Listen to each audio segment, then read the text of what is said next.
Aspasia is outstanding. I really, really love speaking with her. I love her thoughts and her work and what she tends to focus on as a topic of importance that needs to be unpacked, because she's right. It is whatever topic she's interested in is something that needs to be explored and thought about. And I always appreciate the perspective she brings. And always enjoy seeing her at Voicecraft and the conversations that happen over there. So Aspasia, you had two wonderful conversations with Seth that I really enjoyed. And actually, as he was talking about your thumbs normally go like this and you switch it, I was like, whoa. And how that's a good practice to get you used to doing something that's uncomfortable. And I really do love that idea that your brain is not just what's in your head, but it's your entire body. You know, some people say your consciousness is your body. I think there's a lot of truth to that. I think, there's that idea that tension in the body is connected to what's going on in your life, stress. You can't separate these things cleanly. You know, there's a lot of people that laugh at Descartes and say, dualism is dumb, but we actually practically still act as if the body and mind are separated and that our practical lived experiences don't affect our worldview, et cetera, so forth. So I really appreciated those conversations. But in your second talk with him, you were talking about a fascinating concept, authentic resonance. And I would love for you to talk about that for a minute, because I think that's really, really awesome and always a pleasure to speak with you, Aspasia. Oh, thank you so much, Daniel. Always love talking with you. And it's been, this one's been a long time in the We made it happen. We made it happen. Look at us. So it's lovely to be here with you today. So the most recent conversation I had with Seth, it really came, the starting kernel for that really came from a voice note I sent him, thinking about, it's really hard to put words to this stuff, and this is part of the struggle, thinking about what is the felt sense of clarity or like a clarity of connection with our will or our, so I'm calling it authentic resonance, because the idea being, and I use in the conversation with Seth, I use the example of making a decision because I think it illustrates it, but it can be, doesn't have to be just relevant to making a decision. But what is it that we can, when we connect deeply into something inside us, or perhaps we just clear out connection, which allows something to work through us, however you want to think about it, there is a felt sense that goes with that, at least in my experience personally, but also in the therapy room. Once, and not always, not for everyone, but once you work through some of the groundwork around what I would probably call more like emotional resonance. So helping a person to get better acquainted with their emotional experience, clearing out some of the anxiety that often, and then sort of the other defenses against anxiety, which can often be behavioral, which can lead to suffering in relationships. Once you work through sort of clearing all that out and allow someone to experience feelings that might sit trapped underneath that, that's sort of that's, I guess, a large chunk of the kind of therapy that I do. But on the other side of that, that then tends to allow someone greater access to whatever this thing is that I'm trying to describe. And it's like when I make a decision, and this doesn't, I'm not trying to imply that this happens for me every time I make a decision, but in an instance where I make a decision, and I have this felt sense as I make that decision, to me, I'm connecting that with a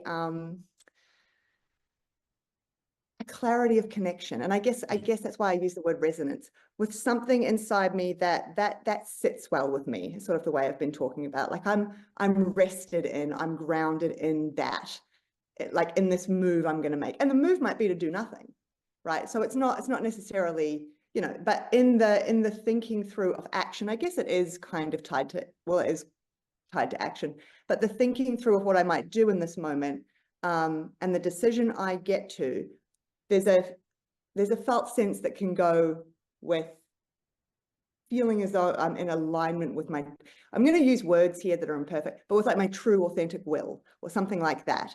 As opposed to what I would say I probably experience much more often, as, you know, and I'm sure we all experience probably predominantly, which is, you know, just the sort of the wrestling with things and the feeling uncertain, and it can come with rumination and worry. And there are particular kinds of decisions that I feel as though I get in touch with something that is more core inside me, and it allows me to have a confidence. It allows me to act in a particular way or not act in a particular way with a confidence. And I'm using the word like peace, but again, as I spoke about in the conversation with Seth, I wouldn't want that to get confused with it feeling pleasant, good, necessarily, happy, that it wouldn't also come with all sorts of different emotions. It might come with painful emotions in my deciding to act in a particular way, but and that's how it separates out. It's not an emotional resonance. It's not an emotional kind of feeling. It is just some other kind of feeling in the body, is how I would best describe it. That goes hand in hand with a, yeah, I guess confidence would be the best word. When I say confidence, you know, I'm making this from a place of something that feels most aligned with something deep inside me or working through me. Again, depends, you know, how you think about it. As opposed to it being motivated by all sorts of other potential like shadowy layers, I guess, that we might not know consciously, right? But this sort of, as opposed to it coming from a conflict inside, or it's like there's this clarity now. I think about it a little bit like a pipe. There's this clarity that I can just like access, that like I can, you know, the will is speaking up to me from the little place, right? And because the pipe is clear, it just kind of sprouts up, and I sort of grab it, and I can be more sure of it and use it. That will come also with all sorts of other additional emotional states that will be varied depending on whatever it is I'm doing or not doing. So the emotional states are separate, but that sense of whatever it is, that the confidence or the being rested in the knowing that the thing I've captured is coming from something most primary. Again, primary might not be a word that works depending on how you think about these things. But without distortion, I don't know that anything could be without distortion, but with minimal distortion. Because again, like that idea in my mind, like the visual of just like the pipe is clear. And so the ease of access for it to, yeah. So I think, so I use the word, yeah, authentic resonance. The resonance piece I'm very, I feel pretty solid on, because I think resonance is trying to capture something around this clarity of access or connection. The authentic's a little bit, you know, it's the best word I've kind of slapped on it for now, to be honest. I think there is something, I think maybe like a word like will is maybe a little better, because I mean, but you know, sure, just thinking through. But in that conversation with Seth, we were just sort of playing with this idea, because Seth works, he's a Feldenkrais practitioner. He works with the body and movement. So he's not a psychotherapist like I am. So we sort of come from these slightly different worlds, but my kind of psychotherapy is very, very much focused on the body as well, to the extent that we're working with emotions and anxiety in the body. And so in that conversation with him, we were really just sort of playing with this idea and talking it through and seeing if I could get a little more, or we could get a little more distinction around it. So that's authentic. That's an idea of what authentic resonance is. But within that conversation, and where we got to with that too is that there's this. Seth was talking about, you know, that the thing he can most trust is the ground, and I thought that really captured. I mean, in all sorts of language ways as well, all sorts of metaphorical, you know, it really captured what I'm talking about too. There's a solidness with which, if we go back to the decision making, there's a solidness with which I make that decision, knowing that it could go all sorts of ways. It's not about predictability. Like, it's not that, I'm certain that it's going to work out well for me, or it's facing the unknown, but with some kind of surety in your footing, whether that be, again, to sit still or to move. And hand in hand with that, as we were talking through that, there was, I also touched on how sometimes, well, oftentimes in my life, I've just operated from this place, and it's connected to authentic resonance, but I've operated from a place of, so there'll be like, there'll be something I want to do or something, right? And I sort of store it in my mind. And then I just sort of wait. I've learned now, like there's kind of this, and this is, again, I don't want to pretend this is for everything, and this is how I run my life, and everything's some perfect timing situation, but for certain decisions, right? And I wait, and I just know now that a time will arise where it sort of taps me on the shoulder again, and it's like now's good for that. And I can't really put that into words at all, but I would say that goes hand in hand with this clarity of connection into, but there is a timing component.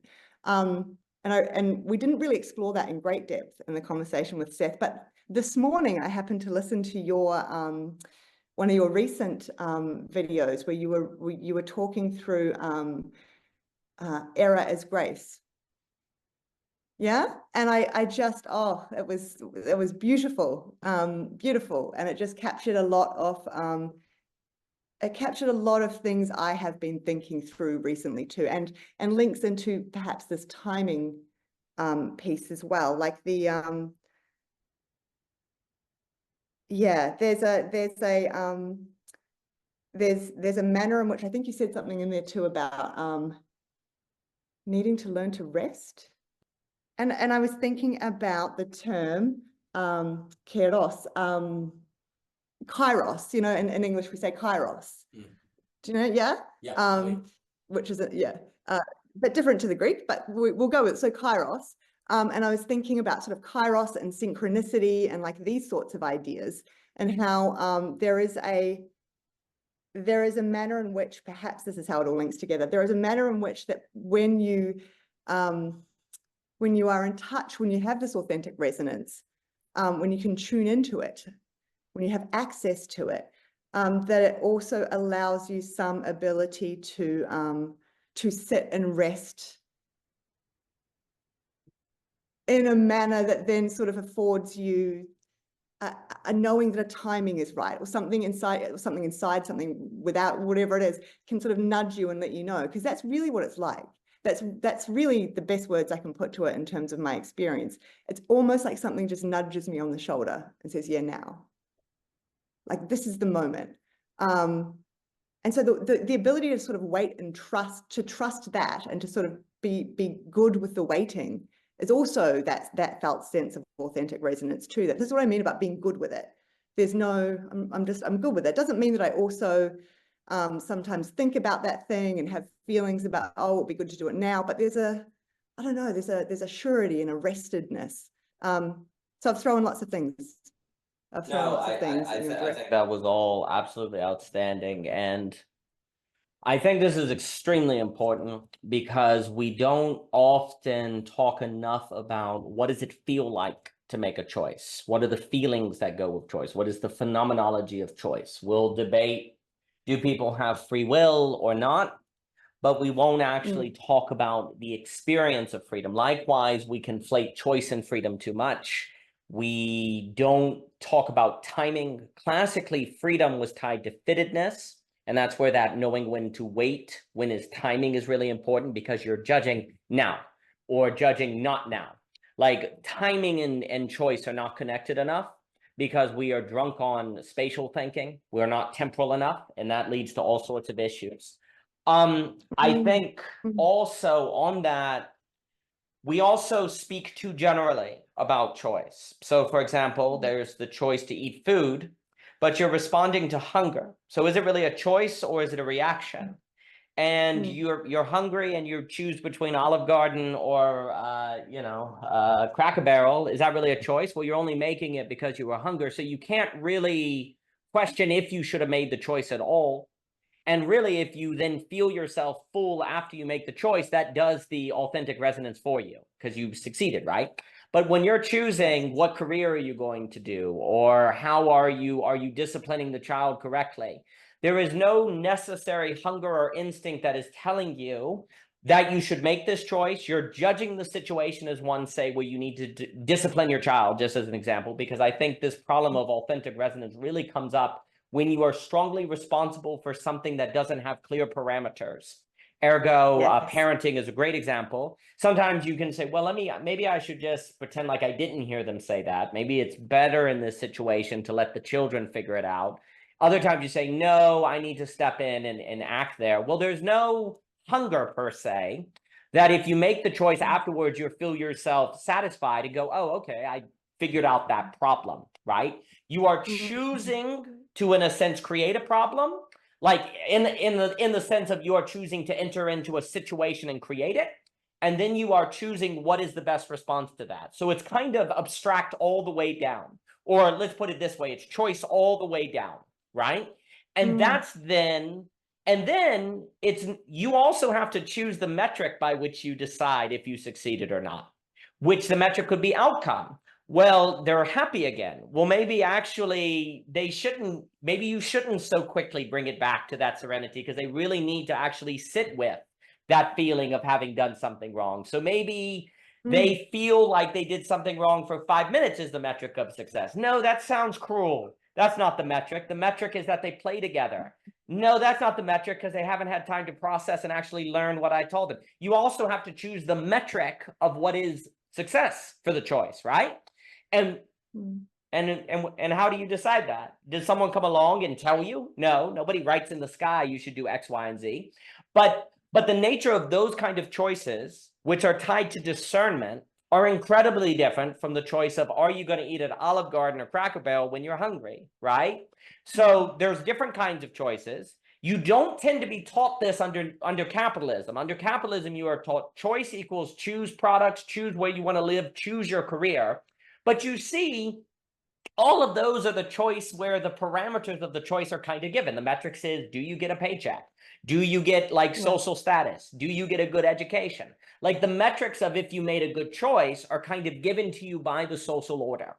And so it's much more easier to feel like if you made good choices, because the social order goes, you know, check mark, check mark. Here's the issue.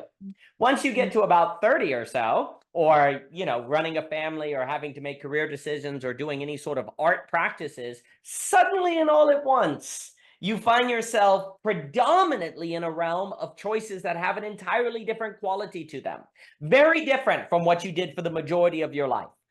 And it suddenly comes at you, because the key thing that happens is especially once you have kids, and this comes out in midlife, you suddenly find an incredibly large percentage of your time is navigating logistical concerns. How are we going to get food? How are we going to get the kids X, Y, and Z? How are we going to schedule it? Suddenly, a very little percentage of your life was making logistical decisions. And now an incredibly large amount of your decisions are logistical. And then you're at work having to navigate personal relationships, when most of the time in the classroom, you just had to navigate the professor. You really weren't trying. You really did not have a large number of personal relationships you had to navigate. Obviously, you had your family and your friends group, but now it's like the adult world of navigating this. So you go to this realm where the majority of your decisions involve the ambiguous or the unclear. And choice, let me put it this way, choice always involves discernment. But as you get older, the relationship and indivisibility of discerning the whole situation by your own values and judgments and the choice are much more together. When younger, it's more of choosing things that are discerned for you, or choosing options that are presented for you. Like you then suddenly, as you get older, have to discern what even are the options that you choose between. And you choose X, and then you're wondering, well, did I even discern the right options? And so on and so forth. So there's a radical shift in the quality. I'll pass it back to you. These are just kind of some of these opening thoughts of how I don't feel as if we do enough of a job to describe the phenomenology of the changing relationship to choice as you get older, like and into different situations. The relationship and the kind of choices you make shift, and we have no training typically on what is the emotional way to respond to that. The other thing is that there are very strange relationships between choice and freedom. Making a choice doesn't usually increase your freedom. It puts a constraint on you. Like you choose something that then you have to follow through with. Making a choice doesn't very often feel like increasing freedom. Not always. It feels like this. You have possibilities. You choose one, all the other possibilities are gone, and now you have to somehow make this choice you made work, right? So the relationship between choice and freedom is complex. It's not as straightforward where people are like, oh, when you make choices, you're free. Making a choice can feel like you're losing freedom, actually, not gaining freedom, right? So there's a weird inverse relationship between freedom and choice. And other things is that freedom and determination, or quote unquote determinism, are not exactly opposites, because often you can feel freer when you don't have to make choice, when things are determined for you, when someone else tells you what to do. So actually being determined and losing choice can feel like freedom.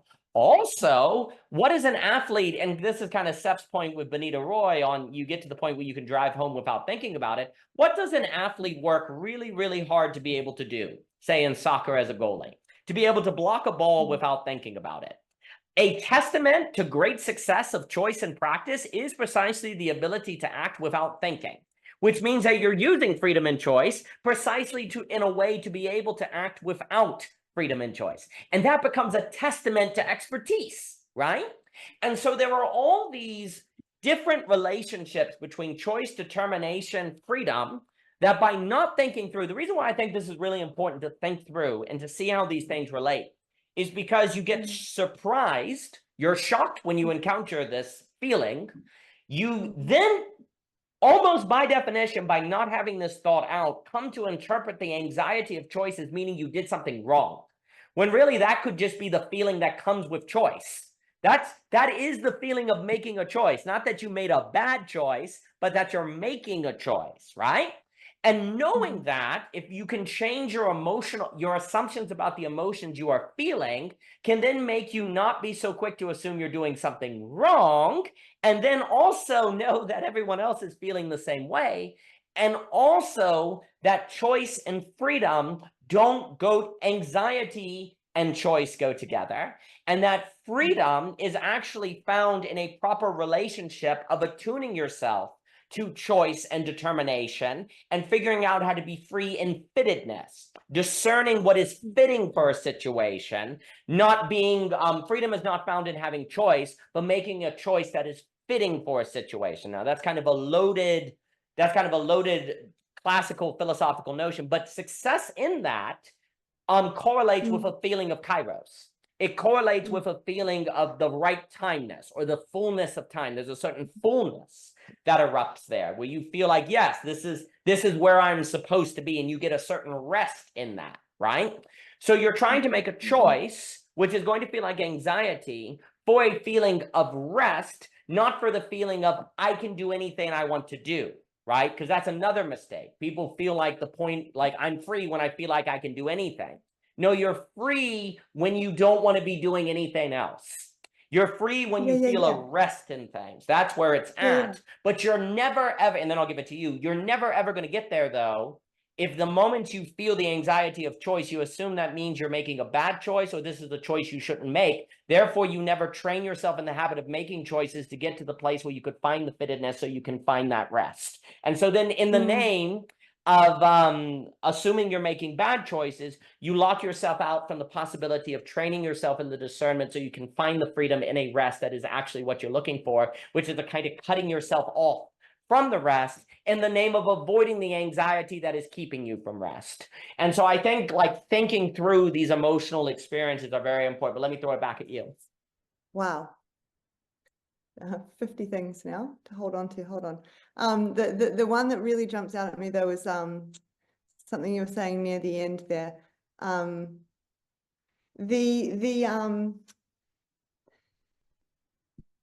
The paralysis that comes, right? It's a bit like analysis paralysis, but just the paralysis that, like, decision fatigue, you know, that comes from this idea that there are so many choices and what action am I meant to do in this moment, right? And all this, and then if we take it back to this idea of kairos,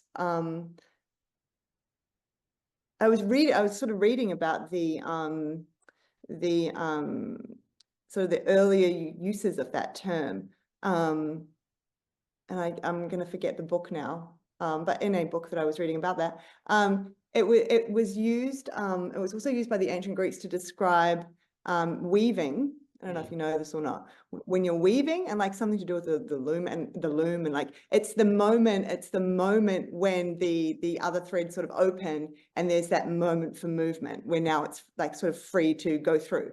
And the importance of both pieces of that there is a waiting, like that there is a timing that arrives, but also then the I guess in this instance anyway, the requirement that then asks of you, like that then you are sort of, like I said, tapped on the shoulder to now, like that there's also the role. It's not just that you kind of sit there and then something moves you through, but that there is some kind of force or momentum that then goes, that this is now allowing that to happen if you take it up. And I think that that speaks to what you're talking about too in that era as grace, the idea that a whole set of things could occur, like the example you gave about turning up to give a talk, and now you have to do it, you know, in a pub.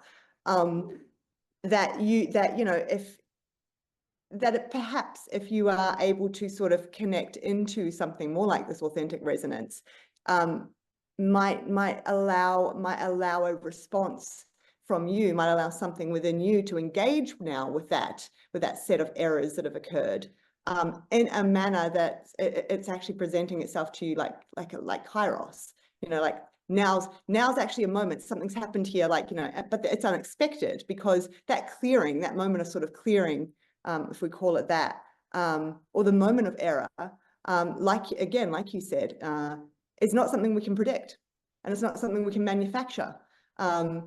And so it is necessary to sort of be aware to some degree of its possibility of occurring, and sort of be in wait for that. But then when it arises, it's that kind of moving through now. Like now I could do. So I think that speaks to the idea that you were talking about, where, you know, in this moment, I could either treat this as, well, I don't give presentations in a pub environment. This is not going to happen. I'm going to, you know, write my stern emails about, you know, what happened here. You know, like you could do all that, sure. Like okay, that makes sense. Or, you know, for whatever reason, and again, this is without making like a value judgment or anything, but for whatever reason, it may be that you meet that moment actually from a place of a possibility has been opened up here that I couldn't have predicted, and that I wasn't expect, and like, and this is my moment to move with it. And whether or not you do that, and whether or not you meet the moment in that way, I guess in my mind, if we're thinking about this authentic resonance idea, would come down to whether or not you sort of have access. There is enough clarity in there, or you're just sort of still very much operating in this cloud of, you know, what I would call in my therapy speak, defensive structures and, you know, defenses against anxiety, or just within the anxiety, or, you know, you don't actually have access to something that might be going on beneath that would give you an indication of whether or not for you in this moment, this is a moment of, you know, kairos, or that you're going to seize it and do the thing, or for whatever reason, it's not. But you need to, in order to have the felt sense that goes with that, like almost like a knowing this is what I should do in this moment. Again, I don't like putting it in such certain terms, but I think you get the sense of what I mean. It's like a, yeah, it's clear to me. And that might also come with that, oh, but man, like that's also going to be really difficult, and like that's also going to be, you know, like I'm going to be so anxious doing it or whatever. It's not. It's again separating out those things. But there is some sense of like I'm in contact with a knowledge that this is a moment of action for me in this particular way. And I think. Yeah, so that's sort of where my mind goes. You were also talking about, what have I written here?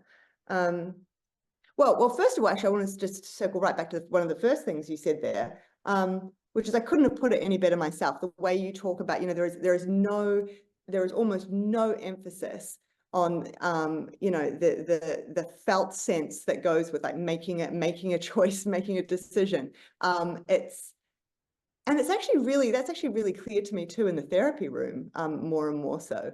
You know, there's all this sort of stuff that we can do around other things and emotions, and you know, but and most of the time I think, you know, on the other side of that we sort of get to a place where usually people don't need to be asking me such clear-cut questions anymore, like what would I do in this situation, and you know, because like there's a natural sort of moving on that goes on, and they can just sort of act in the world more freely. But that doesn't mean it doesn't happen, and there's still lots of, you know, it's a very difficult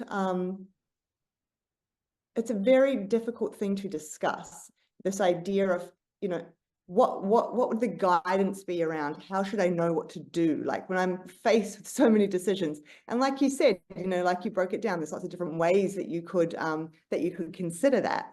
You know, and in lots of types of therapy, you would start to talk about values. What are your values? And using these as your guides, and you know, but that's not always clear cut, because you know your values are always coming into conflict.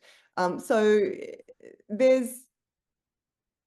and you're right. I do think there's an idea out there, which is why I'm so careful around, or trying to be careful around my words when I talk about authentic resonance. There's this idea out there that if you make a choice and you make it well, you'll feel good. Like you're like that, and that's how you'll know, because now I'm not anxious, now I'm not scared, like in pain, now I'm not grieving, now I'm not angry, like whatever it is. But that's, yeah. So when I talk about authentic resonance, I'm talking about this idea of kind of like, I'm good with that. I try and do the little maneuver, I'm good with that, because I'm trying to differentiate that good from like feeling good. You know, like it's not like an emotional good. It's just a piece, again, misses the mark, because too many people will confuse that with a piece, I don't know, like a happy feeling, or a lack of, I should say, like a lack of grief, pain, anger, guilt, whatever. You know, there are lots of decisions, and I think especially when you're a parent, there are lots of decisions that I make that still come with guilt. But I could still experience some sense of this authentic resonance as well. Like it's not because, you know, you have to, yeah, anyway, there are consequences and repercussions and things that will occur based on the fact that we are acting in the world. So it's a really hard thing to separate out with language, because I'm finding that most of the terms I go to use to describe this thing are terms that are related to, or probably thought about in like to do with an emotional state.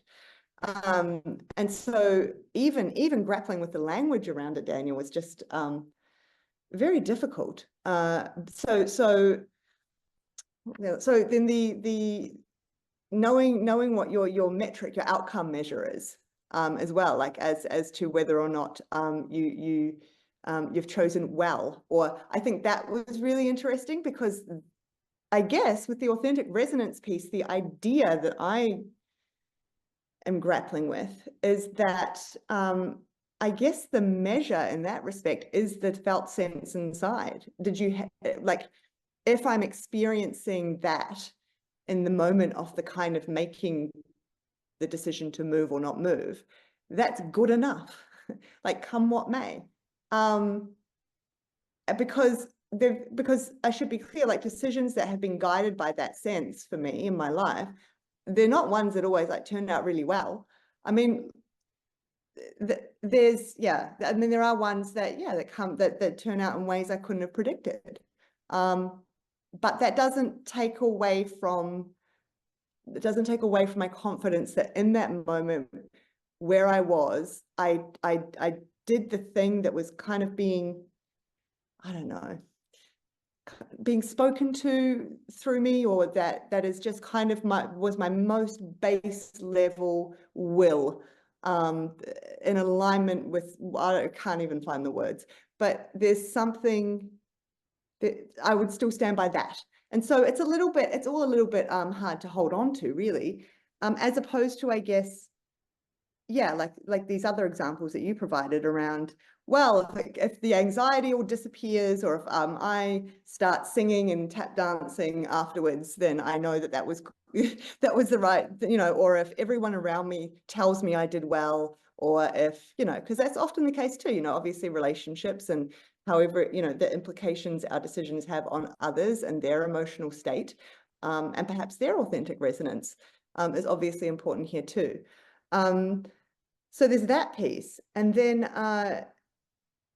so there's that piece. And then you were talking about the idea of freedom. And I think that's really interesting, this idea that for many people, they almost feel most free when their decisions are being made for them. And yeah, I'll have to sit with that one for a while longer, I think. But, in my mind, I think what I'm getting at too with the authentic resonance piece is that, again, whether you choose that you're going to do something active in this moment, or you're actually going to hold back and not, the decision making is getting made at a level where you feel it is that you are making it, or that or I don't know. Yeah, it gets complicated. It's not about it being enforced on you. It's not about it being chosen for you, at least by any other kind of, human other, maybe. It's about, it's the lack of that. And to me, that's actually the freedom bit. That is where we have, there is a connection here to things like, I guess, autonomy, agency, that is the freedom piece. So even if I've got someone trying to enforce something on me, and even if I, for whatever reason, make a decision to go along with that in this moment, it's the connection with knowing that I am making the decision to go along with it, as opposed to sort of wrestling with maybe stories in my head around the scenario, or to me, it's intimately connected to freedom, is what I guess I'm getting at. The freedom is that there is a connection point always available to me, sometimes incredibly difficult to get to. I'm not saying I can all the time, but there is some connection point available to me, that allows me this resonance, that allows me this sense of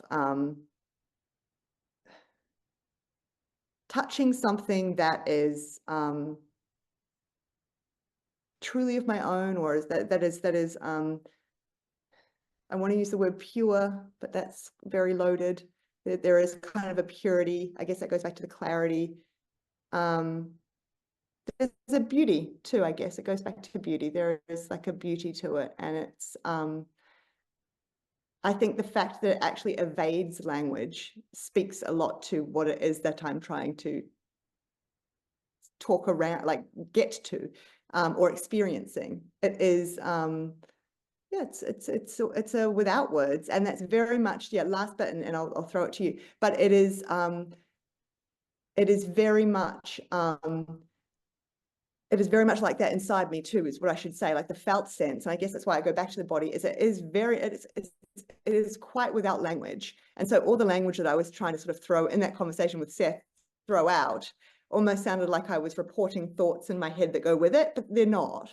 It's almost the fact that I was just trying to put words, like I said to Seth, if I could give it a microphone and just say, could you speak, little feeling, what would you say? That's the kind of things it would say, but it's not the same thing as saying that that's like the story I'm telling myself in my head at the time.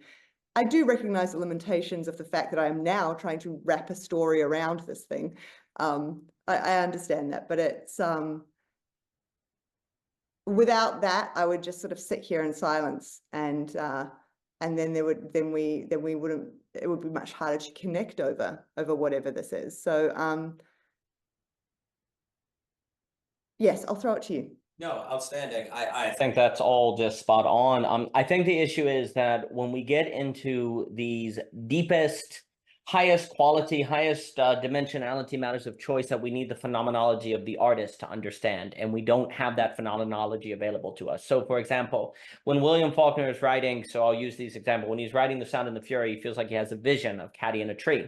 this vision of Caddy in a tree is his deepest self and also not himself at the same time. It feels like it is something greater than him, compelling him to act, but also, of course, it's something he made, right? So what ends up happening is that, to understand for me the deepest kind of choice, thinking about the experience of the artist, or say writing a short story, can be very important, because when Faulkner goes to write The Sound and the Fury, is in a way completely arbitrary. Could he choose anything he wanted to write? Yes and no at the same time. There is he can write whatever he wants, but he also intuits as he goes, no, that's not a good sentence. How do you know when a sentence is a bad sentence? Is it just the grammar? No, it's not just the grammar. There's the felt sense, there's the emotional sense, there's the artistic sense, there's the philosophical sense. Writing a good sentence in prose, and I'll just use Faulkner as the example, is not reducible to emotion or idea, or it's not reducible, it's a higher dimensionality. And if you were to ask Faulkner, hey, Faulkner, when you started with Benji in the golf course, where did that come from? Was that just an emotional thing? Yes, no. Did you decide to put Benji there? Yes, no. That's the issue, is that when you get in that pure thing you're connecting with, it feels like it's your deepest self, but also something beyond you at the same time, right? That's the key to freedom. Freedom is where you feel like something is setting you free that you didn't choose. Something that's greater than you, that something's removing your freedom to make you freer. And those paradoxical moves that are basically impossible to understand can kind of slightly be approached when you think of the creative act, the act of writing a story. Because again, when you write a story, there's a sense in which you can do anything, but the artist knows you can't just do anything. You could call the sky blue or cerulean, or no. There is a difference between blue or azure and a cerulean. It seems like you could choose anything, but actually, because on page 57 we use the language of azure to describe when Quentin is outside, we need to use that word again because Quentin is a college-educated person and he uses the word azure, where Benji will say blue because that is his language, right? There is a right or wrong relative to the consistency of these characters, and you feel like you're creating something that's from your own discernment, but it also isn't just you because you had a vision of Caddy in the tree, right? The trick, I think, for me, because there's this issue of where do you get that authentic resonance from, that ability to make choices that feel like something comes over you and moves you at the right time. Great artists will talk about waiting for the inspiration, but also while they're waiting for the inspiration, every single day they're practicing your craft, because if you don't practice your craft, then when the inspiration shows up, you can't move, right? So the issue is that there's not that much of a difference, in a sense, between the parent choosing how they're going to relate to their children. They create the house, the home, and Faulkner writing the story. You're creating a certain materiality that's going to have a certain effect that brings with it emotions, ideas, and all these different things, right? And I definitely think, so then the questions become, how do you get to the place where you're like able to make these decisions? I think it is something like practicing short stories, arts, and actually these kind of things where you're actually choosing, because an artist, like when you're writing a story, you're making thousands of decisions every morning. Like constant decisions. Oh, and by the way, no one but you knows if they're right or not. No one can come along and tell you, because this is the other issue. The decisions that you're talking about are ones that you cannot get external validation from, right? Like, to get good at this authentic resonance, you need to make decisions in your life that nobody understands and get really good at doing that, doing things that, like, why are you taking up photography if you're not going to be a photographer? Because I value it. Well, everyone thinks you're crazy and you're wasting your time. Those non-rational decisions that we've talked about before, those are the things that the more you do and habituate yourself to, the more you can feel comfortable making decisions that give you no external metric or right or wrong. Likewise, when you write a paragraph, you have to get good at judging from, it's a mixture of intuition, of emotion, of ideas, of grammar, of knowledge. All of these things are coming together in the paragraph or the painting or the dance or the song or the conversation, because a conversation is weird too, right? Like, do you choose every word that comes in your mouth? If you literally did that, you couldn't function, right? You are this thing that you were talking about where you're making a choice, but you're not at the same time. That's exactly like conversation. You are choosing to say this, but you're not. And you also know when you said something that doesn't make sense, but you don't think about it. And yet you know all the same, right? So there's also something I think about practices of conversation, practices of art. These are all the things that get you used to letting yourself be carried by something, making decisions that no one else understands, because you've got to get to the place. You've got to get to the place where you can access this authentic resonance more easily and more regularly, but the society does not tell you at all what are the practices that get you to the place to do this, and you didn't even know this was going to happen. And I think the key characteristic is getting in the habit of making choices that you cannot compare with something external to make sure they're right choices, except your own discernment, right? And the artist is doing that. If they're a good artist, they're doing that all day long. And that, to me, the phenomenology of the artist, the experience of the artist making decisions in a creative act, points to this complicated higher dimensionality thing that's going on when you have authentic resonance. And then the question becomes, what are those kind of practices you can do to get better at it? And then also, the artist feels really free. Like the artist has a certain radical freedom that comes in this place. And I think the freedom of the artist is actually freedom. Like that is the deepest freedom, but it's a higher dimensionality freedom that is a mixture of something that's you and not you at the same time, something that feels like a determination that comes over you, you don't control, emotion, philosophy, skill, but also you're going to give it to other people. So there's a vulnerability in it, right? Like it's very difficult to get truly great artists that aren't vulnerable. And yet also weirdly, the artist has to find this sweet spot between giving it to other people to read, but not needing affirmation from others. That's really weird. So the good artist wants readers, but also is not doing it for affirmation. But then, of course, in the back of their mind, they're like, well, I would like people to like it, though. But even if they don't, I have to keep doing it. That doesn't make sense. Why? Well, because. And those weird, topsy-turvy emotional choices are the things the artists make. And what happens, in my opinion, as you become an adult, especially in a first world nation where your life is not predominantly made up getting clean water or these different things. You know, Freud and them warned that psychoanalysis was something that exploded in first world nations, not just third world nations, because you had to make more choices, because you had more freedom. So here's the issue. Mental health, you know, the mental health crisis corresponds with an increase of frickin' freedom per se, of choice, right? Like, but the problem is you're having to make choices that are not relative to obvious metrics like clean water or not, right? And if you don't have the right metaphoric structure by which to think about these choices, your emotional health will be destroyed. And I think the right metaphoric framework is the artist, because you are, in a sense, an artist. When you are making choices by your own metrics, when you're creating your household, when you're creating your practice, when you're creating spaces of conversation and socialization, it's really not that different from what Faulkner is doing with the novel. Certainly, it is different in the facticity of it, but the mode of it, the mode of engagement is not that different. It has a similarity to it, but you see, because we don't really, I think philosophers and different people don't do enough analysis of the experience of making art. They talk about the creative act, the importance of art, in the same way there's not enough examination of the felt experience of making a choice. There's not enough examination on the experience of the creative act.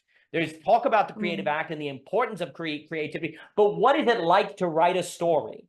Like really get into the grit of the act of writing a story itself. It's weird. It's really freaking weird. You're discerning something that's beyond you, and yet you're creating it. There is a right and wrong, and yet there's no hard law on what is right and what's wrong, and yet you intuit it. You're trying to have that sentence say something beyond just the words on the page. A good sentence says multiple things at the same time. That doesn't make sense. You're playing chess with your reader. You're guessing how they're going to interpret that and how you use that to pull a twist in the story. You're thinking all of those things, and you're creating and you're making decisions constantly. And that, I think, and I'll give it to you, those are practices of habituating yourself to this decision. And I think also the critical move the artist does that's important is they think not like they think about what is the next thing. Like David Snowden talks about this in Complexity, you know, in organizational science, the difference between what is the next possible move versus what is the best outcome.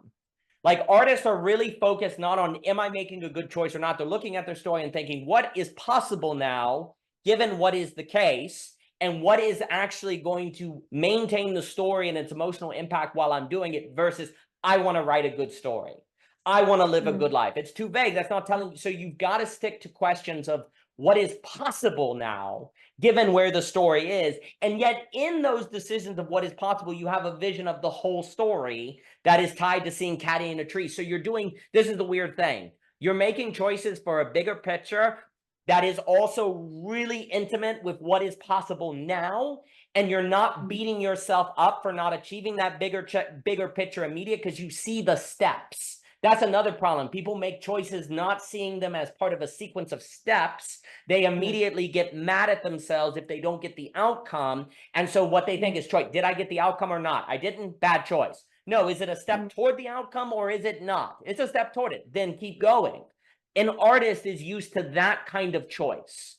An artist gets used to choices. And also the artist gets good. You can write 340 pages of good choices, and then if on page 350 you have a deus ex machina, the whole novel sucks, right? Like you've got to make consider. But the artist also knows that they can erase and change the deus ex machina to something in the consistency, right? So there's this sense that all the choices connect with all the others. It's a mixture of complicated emotional resonance of higher dimensionality, and it feels like it's you and it's not you at the same time, and it's a mixture of practice and habitus that also is something inspired, but you're able to capture the thing that is beyond you because you've done the work every single day to be prepared for it. And so and I'll give it to you, but preparation is also a key word, but let me throw it at you. Yeah, this is what you mean when you use the term self-forgetfulness? Yes, Daniel? yes, yeah. Yeah, because see, with self-forgetfulness, I think I was sort of I was engaging with that term sometimes more like a state of flow, which is actually a bit different to this, because I think even a state of flow has sort of been commercialized now. Like it's been reduced to something, as a lot of these things are, where the roots get ripped away, and now it's this kind of little concept that everyone throws around that they're in flow, and flow is a bit like mindfulness, a bit like lots of these terms. Without understanding the deep roots of the term, you really lose it. Anyway, okay, so that's self-forgetfulness. Okay, that's beautiful, because that is exactly what I think I'm trying to describe here. It is,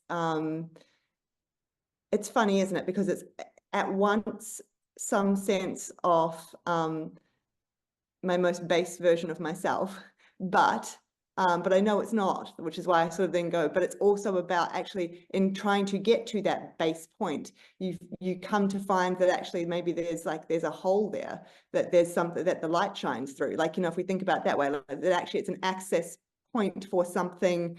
And again, however you think about it, there's an access point for something actually to work through you, but it still feels as though it's infused with, like, you are, maybe it's because you're part of the process, but it's, so what I was thinking as you were talking was about how, for what happens for most people, the paralysis comes around choice, because, among other things, but it comes because they are too concerned with the other, like imagining how the other is then going to view me if I do that thing, what judgments will come, you know, there's also some kind of like implications on others around us, which is slightly different, but it's the imagining, I think, of the perception of who we are, and then how others then might treat us, and like sort of the rolling down the line of that.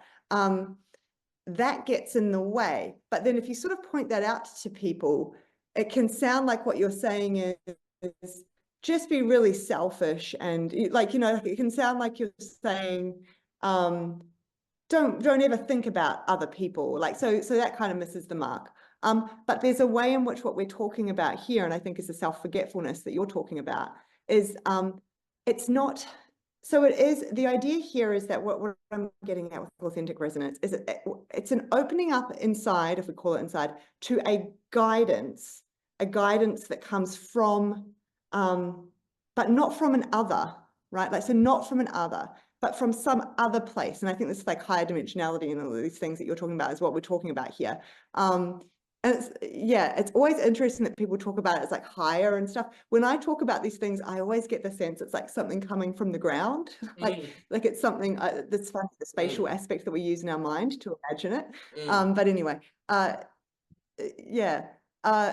so there's an opening up to, and this is what I probably mean when I'm talking about like that idea of the pipe or the clarity of connection with something. The connection point, it's maybe not I in terms of my day-to-day who I am, but it's definitely not, and this is the trick, I guess. It's definitely not and I'm being compelled by an other. It's a separate thing that there is some contact with that is then allowed to work through me. And this is absolutely, like, even as the words come out of my mouth now and I hear myself, this is absolutely what I would say happens when I think I'm writing well, or I am in a particular really attuned moment in therapy, or like there is that's that sort of falling away, where there definitely is a self-forgetfulness in that regard. But still what I'm doing feels, I don't know. It's not that I completely lose contact also, though, with the fact that I might also be having emotional reactions, that I can still be aware that my brain might be trying to do things with its thinking, right? Or that, it's difficult, so difficult, because I wanted to then say that I guess what I'm trying to say is I'm aware in that moment that I have the ability within me to put the brakes on that and step on that and not, right? So it's not like something comes over me and I'm just, doing.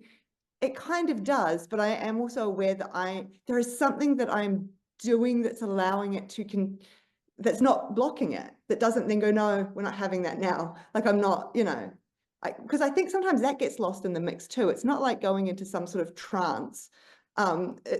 It's, well, maybe, I don't know. I am aware at any point that I could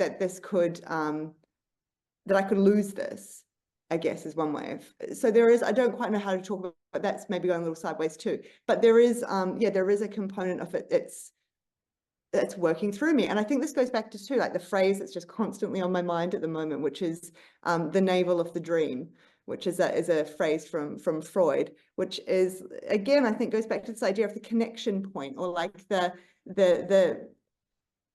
thing through which maybe this is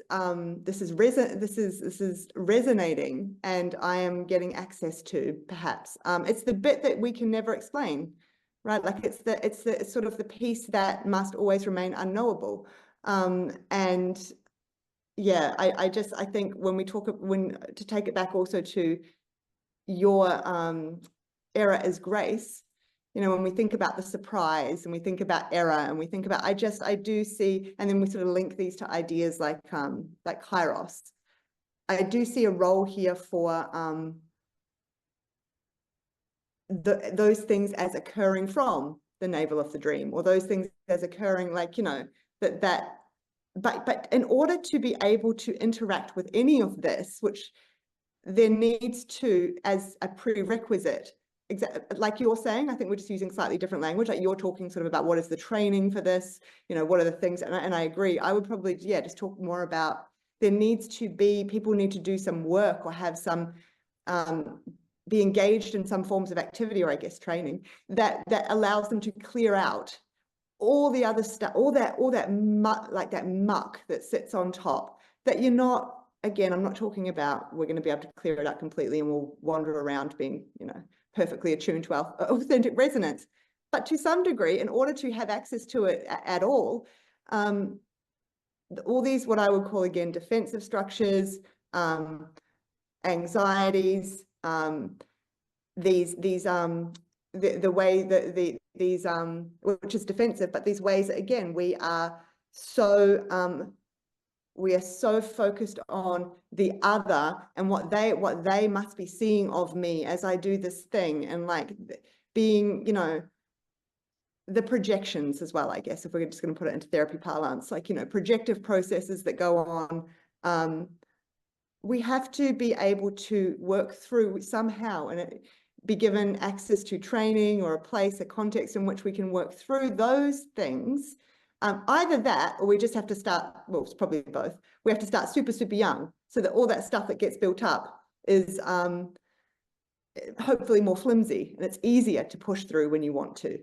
It's easier to get underneath when you want to. Because the problem is that, so, you know, for so many people I see, it's all so hardened and like crystallized that it's really, really hard. Even when the person's sitting there going, oh, I can see all these things, it's really, really hard to find a way to get under it. So that, and I see it like that. It's a little bit like a calcification that sits over, I guess, the access channels, if we want to think about it that way. To all sorts of different layers, but one of those would be this authentic resonance thing I'm talking about, which is just the when I have the felt sense that is where I'm acting from. So I think the writing is a great example. I mean, I don't really do much with my writing, but I do write, and I've been writing since I was like 9 years old, and it's a huge part of my relationship to myself, I guess, because no one else is reading it. But in writing, you're absolutely right. I hadn't thought about it this way. In writing, this is the thing, part of the thing that's happening too. There's just a I know when the sentence is written or the poem is written, and I can look at it and go, like, same thing. I'm good with that. Like, this is such a big, like, it's where it's meant to be. It's like doing a puzzle, and the pieces kind of now are all where they're meant to be. I couldn't really tell you why. Some of the things I could explicitly tell you why. It's not to say it's all like that. Some of them I couldn't tell you why. And for me, a lot of that too is almost like the sound of it. There's like, for me, I think this is different for different people, but the sound is like, there's just a sound to it. It just sounds like, it's like music. It's like all the instruments come together, and that's it. That's how it's meant to be. And again, that's not about, and that means that everyone else will think that about it. I couldn't care less in that moment. That feeling couldn't care less about whether, you know, the people that read it feel the same way about it. That's a different thing that obviously matters for different reasons. Like, you know, if you want to sell your stuff and you want to reach an audience, it's but just that first step, I don't care. I feel so rested, and it's almost like I can just, like, I don't know. So you're right. I really like that you brought it back to what seems so obviously now to me, to create to the artist, and the process of that. And I do, you know, in our conversations, we have come back to that thread a lot. And I've thought about that a lot, because I know I've told you before that you know, therapists and psychologists can approach therapy in all sorts of different ways, especially psychologists. I think that you can come at it very scientifically and very, you know, ordered and sort of mechanically, or you can be right on the other end of the spectrum. And I've just always naturally approached it as an art form. I've always found myself approaching relationship as like an art form. It's like I don't treat these things like sort of mechanistic, you know, and I think well, I mean, that's a whole other, I don't really know why that is, but I see that as I guess I see that as then perhaps being part of the context in which you then allow yourself to build this. And this is exactly what you're saying now. I see it's all coming together. That is the context in which you are training yourself without even knowing, in taking that approach and opening up to the idea that I don't need to know what's going to happen here necessarily. I'm willing to play a little with it. It involves courage, which is a word that Seth brought up, which I agree. There's obviously a role for trust in some of this, but it's like an internal trust too. It's not necessarily trust with the other person. And the willingness to to be playful and flexible, to meet the surprise when it comes, to know that it may come or it may not, and to sort of meet it for what it is. Like, yeah, to not see it as a it's something to stamp out quick. We've done something wrong, abort, you know, that actually, oh, like what might this tell us? What might this afford us here? And with that, I also think a lot about, which I won't talk about at length, I'll pass it back to you, but I also think about like the therapeutic rupture, which would be the same as just any relationship rupture. But, you know, obviously in therapy, it's something you have to think about a lot. You know, how do you navigate that when there's a rupture in the therapeutic relationship? You don't just sit there and pretend it didn't happen. And so, you know, that is like an error, I guess. That is, you know, oftentimes a surprise. You're doing something thinking you're working in the best interest in it, and it just goes all wrong, and you've stepped on all sorts of landmines, you know, and then oftentimes too, when the other person tells you why, it seems so obvious. Why on earth did I do that? But again, you know, like, I'm a terrible therapist. It's so obvious. But, you know, like trying to meet the surprise. This is a great advertisement for me, by the way. Trying to meet the and again, humility. So this is the other piece, right? Like this to me has just always been so important. I want to interact with humans, and I don't want to interact with robots. And yeah, I think being open to that is important. And now I've kind of lost any way to neatly tie it up. But I don't know if that spoke to anything that you wanted it's to jump in fantastic. on. So there's a few things. So first, I think on this, the more you move, I'll just go back from like a third world nation to a first world nation. In a third world nation, a metaphor for choice making can basically be business and mechanic, because the ethical system, which is determining the right, is basically utilitarian.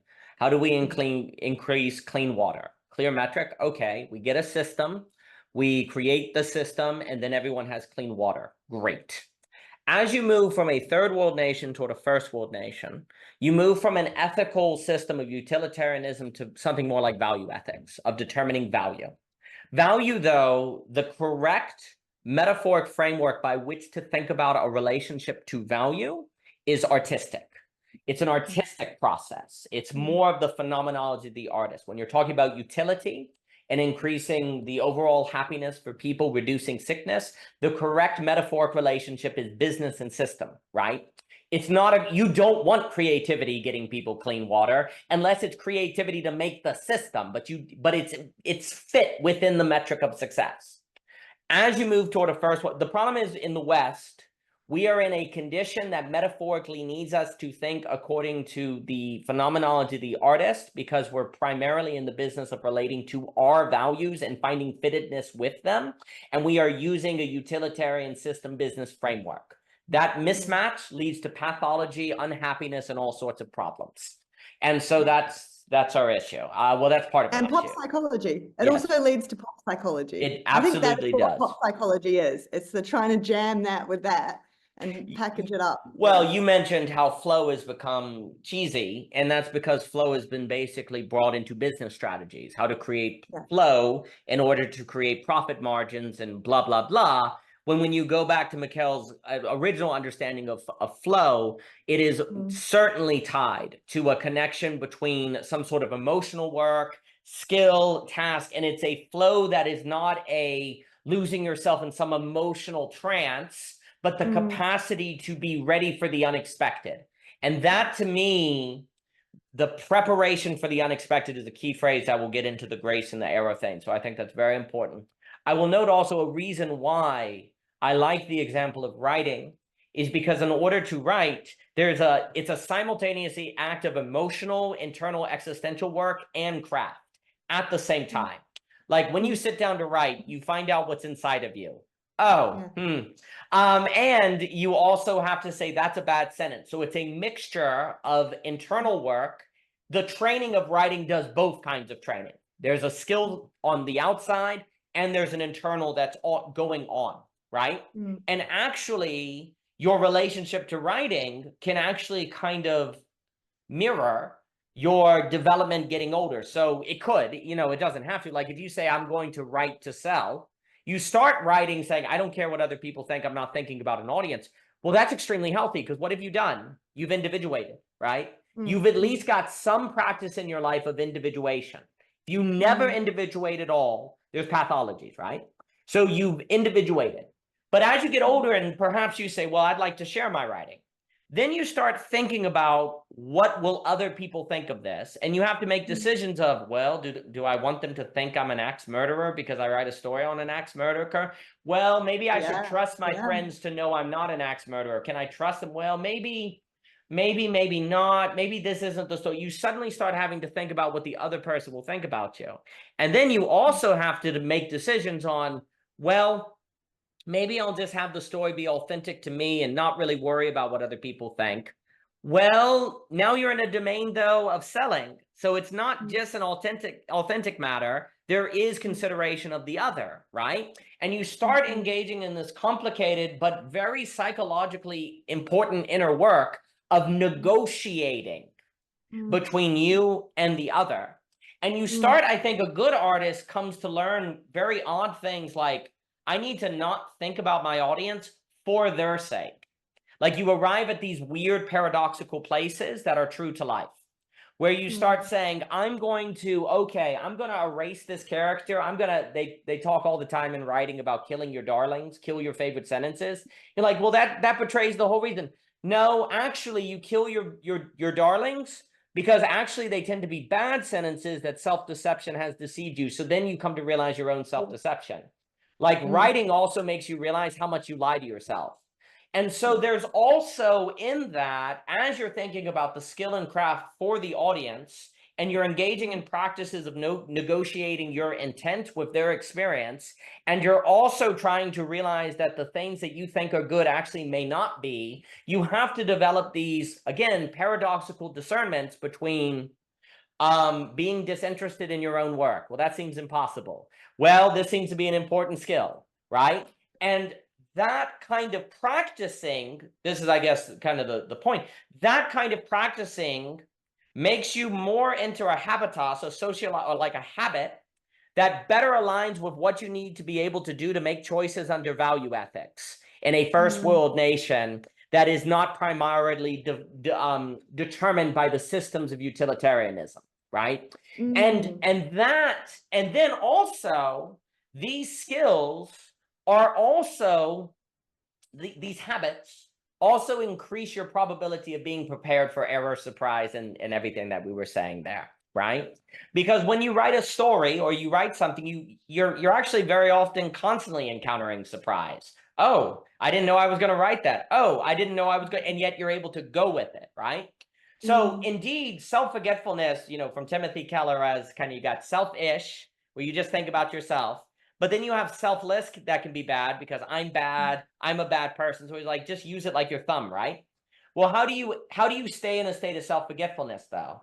You have to be prepared for anything that would surprise you and thus make you reflect back on yourself. And that makes you lose it, right? And that's where we also talk about the unarmored test based on Owen and Agon's work, Raymond's work, which is the idea that, like, Achilles doesn't really wear armor. He doesn't need protection because he's ready for whatever's thrown at me. To the degree, for example, you are able to, say, go into conversations without a cell phone, without looking at your cell phone. You're actually able to relate to them, means you're unarmored. The more and more you're able to talk with them about talking about your career, you're unarmored, right? There's these various unarmored tests that if you are able to be prepared for these things that come up, you're actually able to stay in the self-forgetful state, right? So like a good artist too, like Faulkner, I'll say, he wrote like Sartor's Flags in the Dust, maybe some poetry collection, glad they were horrible. And then he wrote The Friggin' Sound and the Fury, which you could equate to Beethoven's Ninth.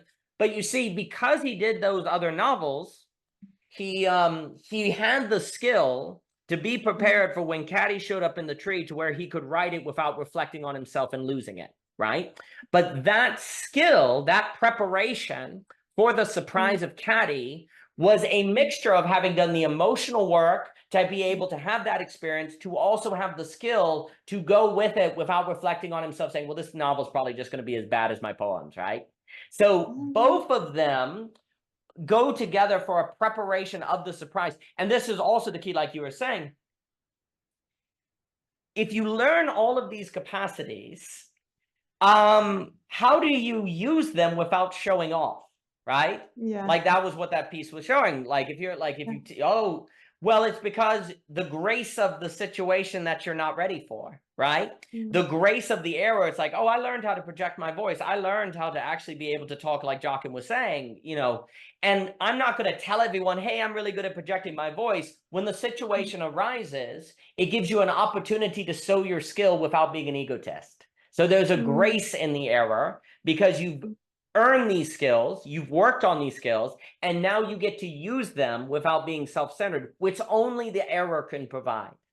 Similarly, the surprise allows you to use those skills like Faulkner of working on writing. He didn't know when Caddy was going to show up, but when he did, he was able to use the writing to write the sound and the fury. Likewise, I think if you grow up, say, taking walks in the woods when all the other guys think that you should be, at the party or something. If you're hanging out at the diner or writing sci-fi, like if you do things throughout your life that don't necessarily get social support, you don't need to do something crazy, but just little choices here and there that force you to do something that are not understood by other people, then that will make you prepared when life throws the surprise at you of choices, say as you're a parent or as an adult, where you have to make a decision without metrics. You're prepared for it, so you're able to stay with that internal purity and alignment and thus maintain your flow, self-forgetfulness, because you're able to go with it.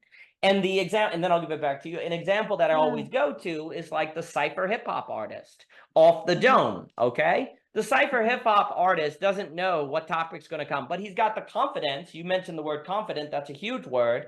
Philosophy is in the business of confidence, not certainty.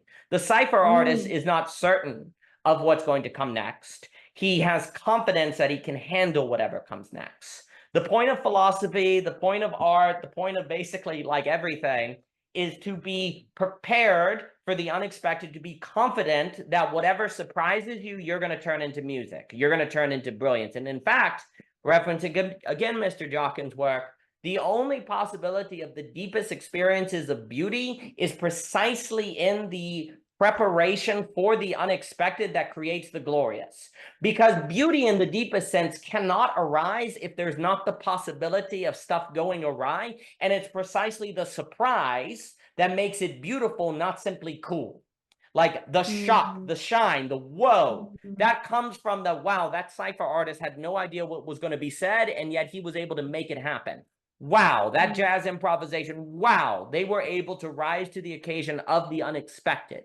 That then generates a certain beauty and meaning that cannot be found in any other circumstance. That is a consequence of a mixture of preparation, making non-rational choices so you're prepared, that then faces a surprise and is able to make decisions of what to do in the surprises, that then find confidence in it to arise to a certain beauty, that then also reflects in a feedback loop to make you go, yeah, I can do this. Yes, I can do it. The cypher artist, I can do it. So then as an adult, you get used to the authentic resonance because you can do it. You're able to keep it. So then you start getting confidence to keep doing it, and you can get a positive feedback loop.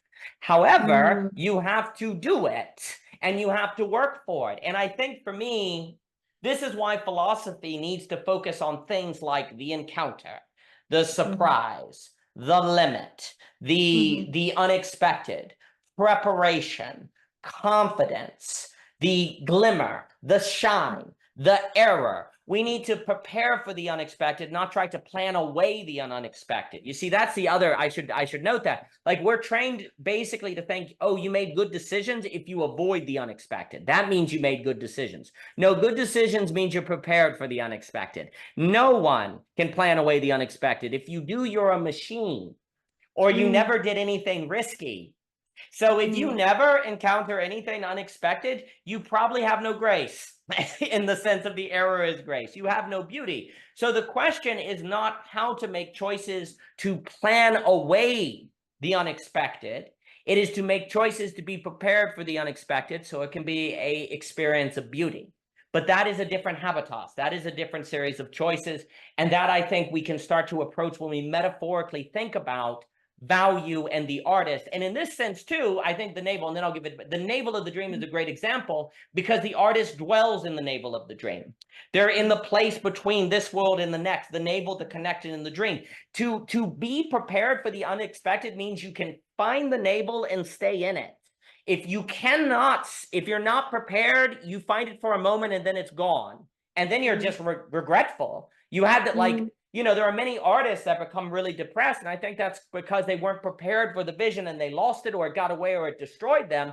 Because beauty is dangerous. The most important things are heavy. The most glorious things can kill you. They pierce you. So if you're not prepared, the thing that could be the source of meaning in your life will be the source of destruction. That's always been in religions. Freaking Krishna in his fullest form. You see God, you're reduced to ash. Lovecraft, the Beatrice, and all of these different things. The most important things in life can destroy you, but if you're prepared for them, they're what makes life worth living. So the question is, do you make the choices to be prepared for the love that moves the sun and other stars, or are you going to choose not to be prepared so that love reduces you to ash? The choice is yours, and I think we have to make those choices now. And I think that connects, and then I'll give it to you. I think that connects with the authentic resonance as an inner guide to when you're being prepared appropriately for that love that moves the sun and other stars versus not. And so it becomes an intuition of your participation in that process that the better you get at, the more that you can do and the more you can enter into a feedback loop to keep doing, like that dance, that classical dance and Dante and all the classical thinkings of how do you participate in the dance. And I think the authentic resonance gets at it. Yeah, magnificent. I'm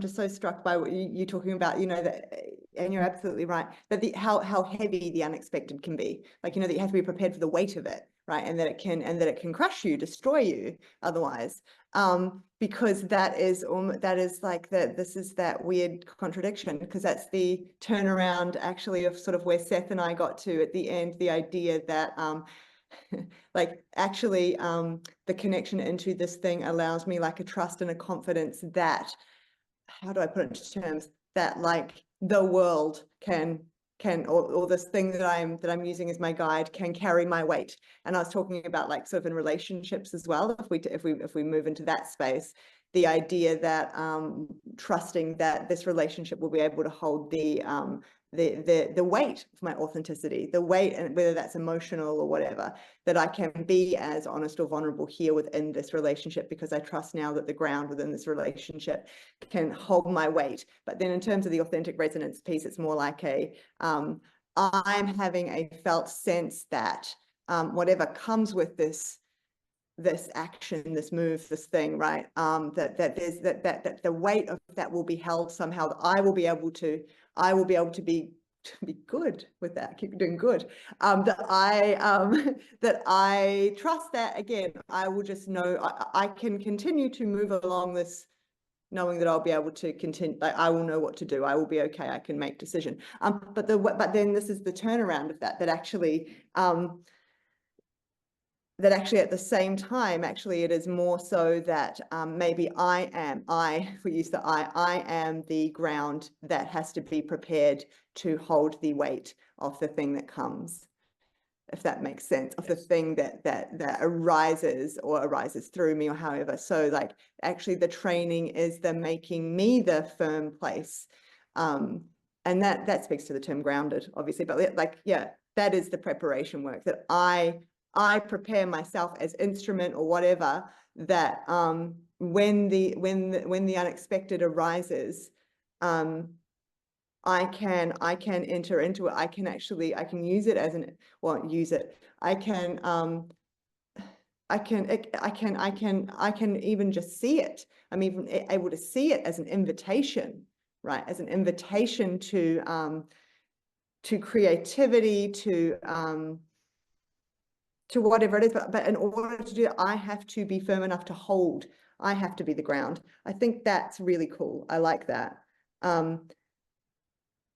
Again, that speaks, I think, to the little roundabout maneuver in the trying to understand exactly what self-forgetfulness is. it's the fact that it's kind of like a mirror image there. Yeah, that's really cool. I'm going to think on that for a long time. A few other things I wanted to say that came to mind as you were just talking then. There's also, you know, the possibility, like I think humility matters here too, because we're talking a lot about confidence and courage and, you know, and we're also talking about a lot of instances where, you know, through working with the unexpected in a particular way that there's some kind of things going well, or there's also the fact that you could just fall on your face. You know, you could see this as an invitation to do something differently. Like if we use that example of, well, you know what, I'm in a pub, but I know how to project my voice and I know this material back to front. And, you know, there's a chance that that goes spectacularly badly in terms of, you know, everyone around you might think you're crazy. Everyone might start screaming at you to get off the stage. You know, like there's a chance all that could happen. But again, this is about like, it's about your willingness to, or your, I don't even know if it's willingness. Words are so hard to, your willingness or your ability, just the capacity, I guess, for you to even encounter that error, that unexpected change as something that could be like an invitation. That is the authentic resonance piece. That is the how do we tune into knowing that that's what's going on here, as opposed to I am secretly motivated, or maybe not so secretly motivated by some other, I don't know, but if I don't now go and do and use this pub opportunity as something great, then you know, my partner will think something of me, or the person, I don't know, the person who booked me to do this appearance will think that, you know, that I don't know how to roll with the punches, I don't know how to be flexible, so I must do it. So like that, the person would then still go and do the presentation at the pub, if we use that example, but it would be coming from a very different place to I'm experiencing inside me some sense of like, I'm going to do it. I'm going to present. I'm going to, you know,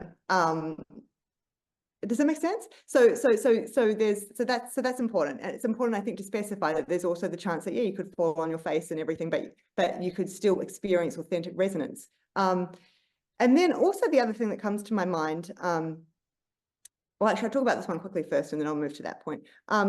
You were talking about, you know, self-reflection in the moment could make you lose contact with it, right? That could take you out of the process or take you out of the flow, whatever we want to call it. And that's also important because, so again, the type of therapy I do, part and parcel of the type of therapy I do is that we record sessions. And we watch them back, and that is frightening. that is frightening for the inner critical voice. But well, it's not actually. It's the inner critical voice loves it. But it's, you know, it's quite an act of humility. So, but I've been thinking a lot about that, because that's kind of almost discussed sometimes as quite a sort of mechanic, just an aspect of this kind of therapy. They do that. It helps you to, because it's quite complicated, it helps you to look for signs you might have missed. But there's so much more to it than that I think makes this form of therapy really effective. So now I am much more rested in my sessions, knowing that there'll be an opportunity later to do that kind of thing. Like that, it allows me to stay in that process more. Because otherwise you can fall into the thing. I might miss something though. You want to go back into analyzing, and so it does that. But it also then the act of watching these videos back,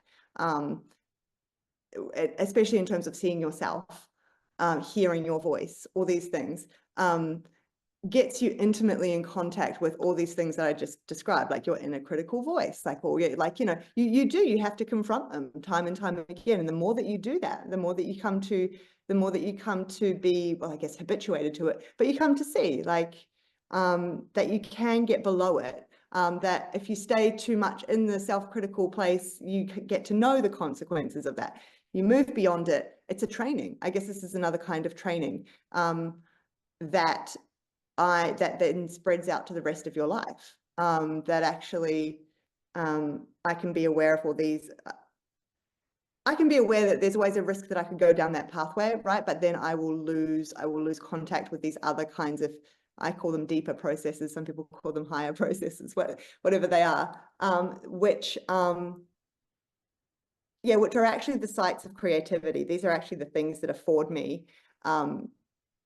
yeah, creativity. So that piece I think was really cool. I'm thinking a lot about everything that watching those sessions back affords us. But then last thing very quickly is it does just sound like with a lot of this that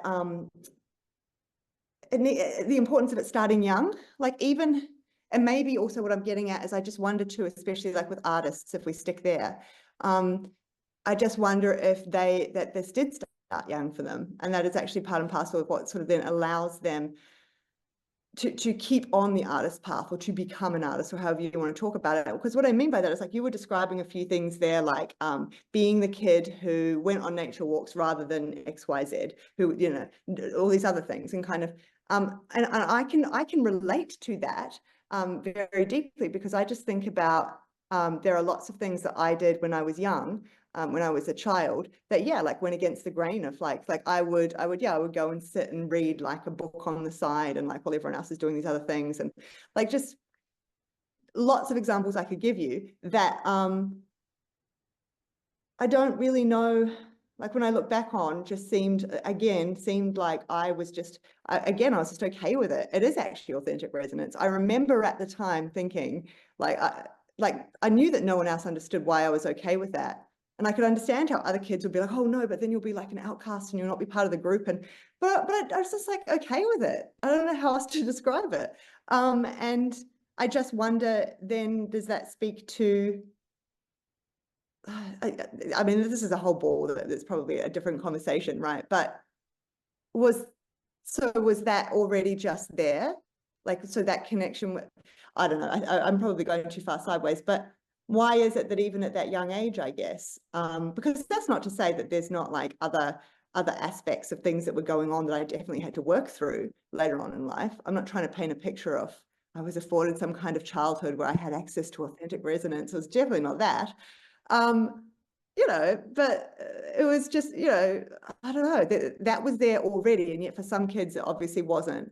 And then there's other things where I could notice what it's like to feel like I wanted to be part of the crowd. But I guess maybe it's just that like there are little sparks of that, and then my willingness, or maybe just necessity due to some circumstantial stuff that in other ways might not have actually been very good or ideal or healthy, but maybe a side effect of that was that it then allowed me to, well, I can tune into this thing. Like, you know, like maybe in the lack of other stuff like around me guiding me, maybe I can just, you know, sit here and tune into this kind of felt sense of, oh, I'm good to actually, if I just sit here and read my book while I'm actually, that feels kind of rested and right. Even though I can name all the different social implications of that would be seen on paper to not be good for me. I'm good. And then in following that path, though, I wonder if like that is also the training, like part of what was speaking to me at that time about that being good was that, again, it was because this is you getting in contact with the thing that is the training ground for which you will need later in life to ensure that you can do all these other things, or, you know, it's like you say, at the time when these things happen, we don't know where they're leading, but I wonder if the ability to be in touch with that authentic resonance in that moment, part of that was in service of knowing that and doing that, it would make it clearer for me. It would retain access to it for me over the lifetime. But actually it's important to keep engaging in it, even if that makes sense. So yes, I'll leave it there because otherwise I'll go. I think that's tremendous. You know, it definitely seems that some people, just to touch on that for a moment, it definitely seems that people are to some degree high order causation, reason why birth environment, hard to say, have different dispositions for different things. Like that there are some people that can make a choice to say, you know, go to work 9 to 5, not really think about it, not have an existential crisis, and they can, you know, be quite successful. Whereas more artistic people, they can't do that without having an existential crisis, right? There are some people that may be able to easily separate their public and private life, right? Like it's interesting to think that different people have different eases with different choices in different ways. Why exactly they're able to do that, in the choices they're able to do that, it seems to have some individuation that is a part of it, some sort of a birth variable. The issue becomes that there is also a certain, dare I say, cruelty to how the first world nation works. Is like, yeah, well, for some people it's easier to have that that ability to make a choice without external support, and for other people it's harder. But the issue is that the nature of a first world nation is one where you will have to be able to do that, or you will have mental health issues, right? And look, I think artists have had to, traditionally, people who say might be better at that inner space also tend to be forced by the society to do a 9-to-5 or a different job that is difficult for them to do because it doesn't fit with them, but they're forced to do it and learn how to do it, right? So you could have something here where, yes, if you're born as a child doing this, the ability to keep doing it is easier, but then there are other things that could be harder, such as when you do have to do what the external system tells you to do, like pay bills or taxes, whereas for other people that's easier, but then when they get to the place they have to make decisions for themselves, it's harder, right? Like an interesting example I think about a lot is I think it's typically harder for people who have that creative impulse or that ability to make decisions for themselves and be confident in it. It's actually almost harder for them to maybe do well in the school or college or PhD. Not always. It depends on what professors they have. Whereas if they went straight to the creative part or teaching, they would excel, but they can't get there because they have to get through the process, and the system then selects the people who don't have that authentic resonance, who then are more mechanical in their teaching, right? So the system tends to reverse select who you would ultimately want in those positions because of the ease of the habitats for different dispositions. The more we are aware of that, the more we might be able to get better at more effective coordination mechanisms. Now, that's going to get us into organization, philosophy, systems thinking, et cetera, so forth. But what you're getting at is a real issue, that our inability to think, because I think we're not able to think it because we have too much of the improper metaphoric framework by which to think about choice and freedom and stuff. The more we're unable to think this, the more things like the meaning crisis will only get worse and worse, and families and traumas and so on and so forth, because there's a certain mismatch that is socially going on that is leading to trouble. I think also on the humility part, so there's a few things, what you were saying about the, the thought, the wonder can crush you. I always do think it's funny that they, who was your first crush? Like, who did you fall, like your first crush, and your crush can crush you, right? It's kind of interesting how we have that sense. I think also I connect that. I'm quite taken by, in his Spears trilogy, Peter Sloterdijk talks about the Atlas. And he points out that Atlas has a beard. And this is important because it means Atlas is a philosopher, and that it's not the literal world he's holding on his back. It's his mental world. It's the idea, the spear. The spear always represents like the great truth, right? And it's a weight that he has to bear. So Atlas is a philosopher. In a sense, the more you move from a third world nation to a first world nation, the more the average person has to be philosophical, existential, as Peter Berger said, have to think about ideas. Ergo, the more and more the average person finds themselves like an Atlas, bearing a spear of, what do people think of me? What's going on? Because the spear that Atlas bears doesn't just have to be literally the, the philosophical system. It can just be the world, the life of the mind, the world of thinking. The more you're in a first world nation, the more you are in a world of thinking, because you're existential. By nature of encountering difference and complexity, you are a philosophical being if you're in a first world nation. You may not call it philosophy, but you're stuck in your head.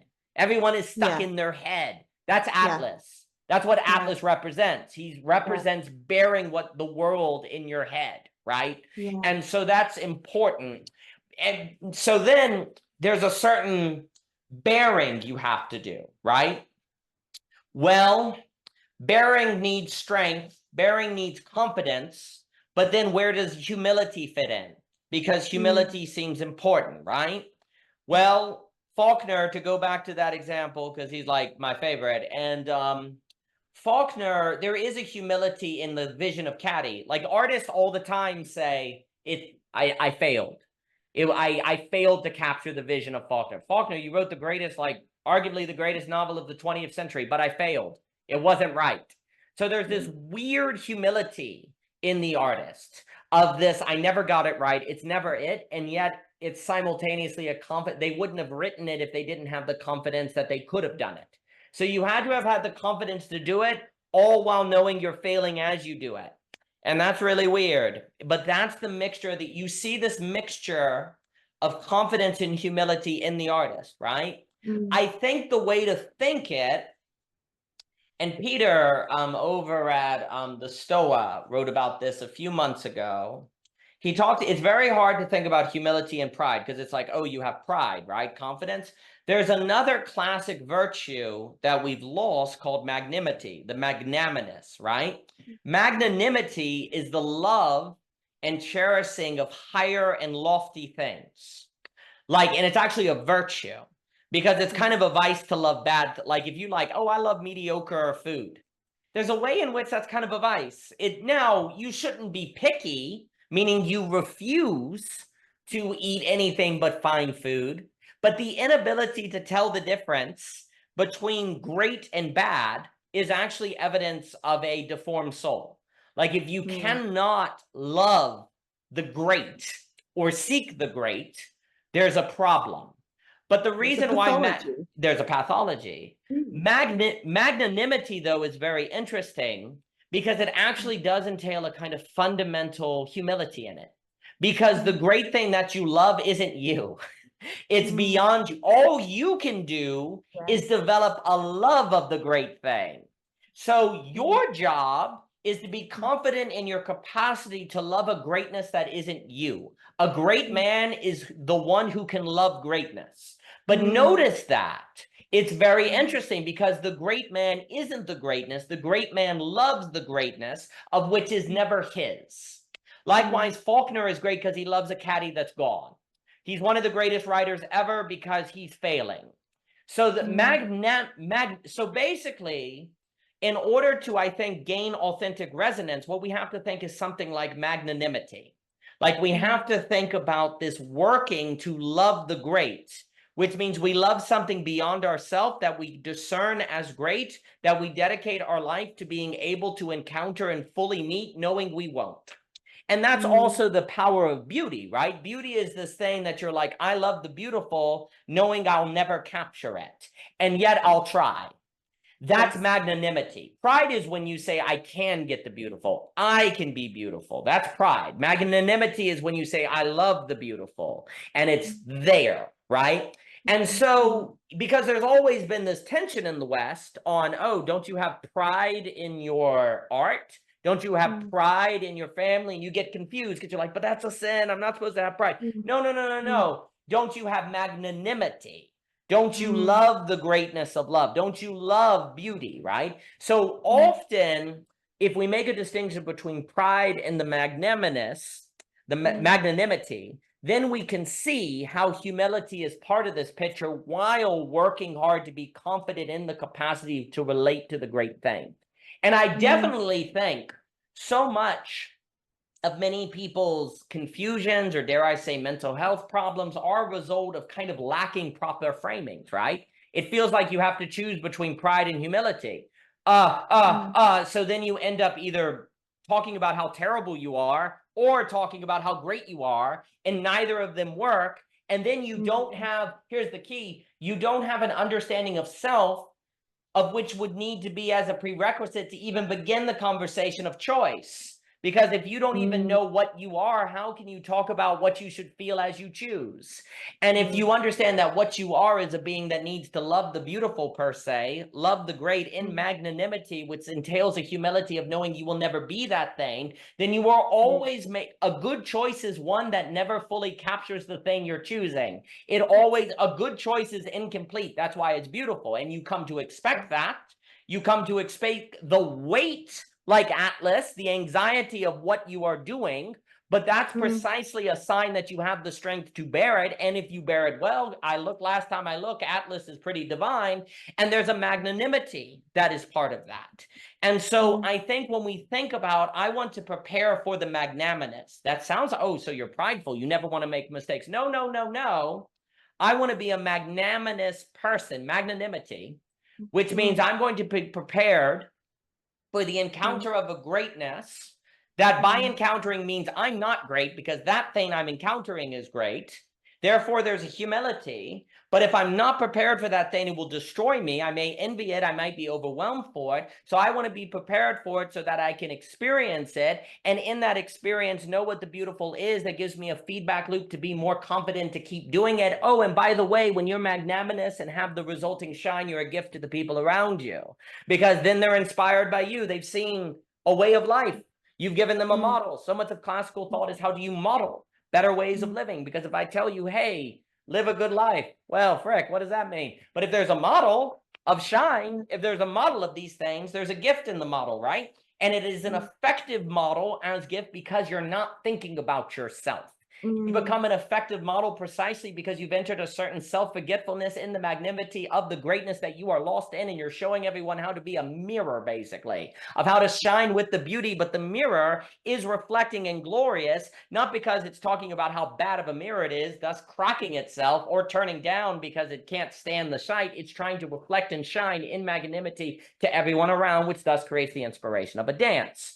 And so magnanimity then functions as a gift to other people, and thus is actually selfless in that sense. It's not egotistical because it's shining to others. And the more you get the authentic resonance, the more you can be a gift as such because of the relation to the greatness that you prepared yourself to encounter. And because you're prepared, you're able to reflect it and then reflect it to others. And then you can have that collective dance. Yes, and it's surrendering to the idea that we're all capable of it. So it's, it comes with that sort of shared humanity piece too, though. It's not that I am special, in some way. It's also from a position of we all have the capability, right, to encounter this, and not shrinking away from that due to fear of, like you say, others seeing you as boasting or prideful or whatever, but like actually honoring that, and through doing that, of course, then that opens up, of course, the possibility for others who encounter you doing that, and then, but yeah, it's actually an admission of the fact that this is not some special aspect of I, that this is actually something that we all share, this capability. Yeah, the bringing Atlas in was really nice. I was also thinking, as you were talking about him having a beard, I was thinking about this concept of kairos and sort of the god that goes with that, as he has, I think they talk about like a beard, quite a long beard on the front, and then a completely bald head, so that you have to, once he's past you, you can no longer catch hold of him. You have to be ready to catch hold of his beard, like the moment he appears, right? And then once you've seen him and gone, oh, that's who it is. Oh, he's gone now. Now it's just like an oily head, and I can't hold on. I can't hold on. I can't hold on. I thought that was just, yeah, I really appreciated that. Yeah, I think, and that speaks to, again, the importance here of the timing component, if we call it timing. It's and this links completely with everything you've just said, so it's just me putting it in your words. It's if we again go to the artist is willing to enter into the process where in that the process where I might encounter here the great thing, right? I might encounter here the magic, the whatever it is, but there's no certainty of that. And there's really nothing I can do to predict it one way or the other. But I do know kind of the process I can enter into where I can wait for it, if we call it that, right? So I can go and I can sit at the portal entrance and sort of wait and see if something, but I don't have, but it's the surrendering of the I, and that I can't actually force that thing out. Like I can't, force the encounter, but I can go and wait. And so it's and with that comes obviously people around me might not know what I'm doing, why on earth I would be doing this. Like this makes no sense to them in other terms. And also nothing may occur, and I could easily look at that as a waste of time. Other people could, but I'm willing to engage in the process. And I think, that is the kairos is the bit where we can't know when it's going to emerge, when we will encounter it. But the willingness, the humility, the courage, both humility and courage, to go and to enter the process and to be there and to be in it and in the not knowing. That takes a substantial, especially within, like you're talking about, then the broader societal context you're in, of course, especially when you're surrounded by people who are not operating like that and who are saying, what on earth are you doing? Like, why are you talking to some person on the other side of the world for 2 hours on Zoom in front of your bookcase, when you could be doing work, so like there's all these examples. And so if not for my ability to be able to, this is a prime example, to connect into exactly that same thing, the authentic resonance. When we finish this call, I will leave and I will feel good and like rested and like I'm good, like with my decision to engage with this, because it was led from that place, regardless of, actually probably regardless of how the content went, although there's an extra enjoyment of the content today, which is going to add an emotional tone to it as well after the fact. But again, regardless of the emotional tone, even if I left and I thought, well, that was a waste of time, there's still like a sense of, but I know what guided I know what I got in contact with that guided my decision to do the call. And that I don't doubt. I don't doubt that the source of that was something other than I, but was not the other, like in terms of like, it was something, and that's the self-forgetfulness, I guess, as well. This is the term I'm now understanding better. And so that to me is priceless. And again, even if it means that I then encounter people in my day or my week who wouldn't understand why I would use my time that way, or have thoughts and feelings about me using my time that way, or might watch it and say, what is that? What a waste of time. Why would you do that? All those things, again, doesn't mean that I might not have any kind of emotional reaction to that. It might still hurt. I might still get angry. I might still, like whatever.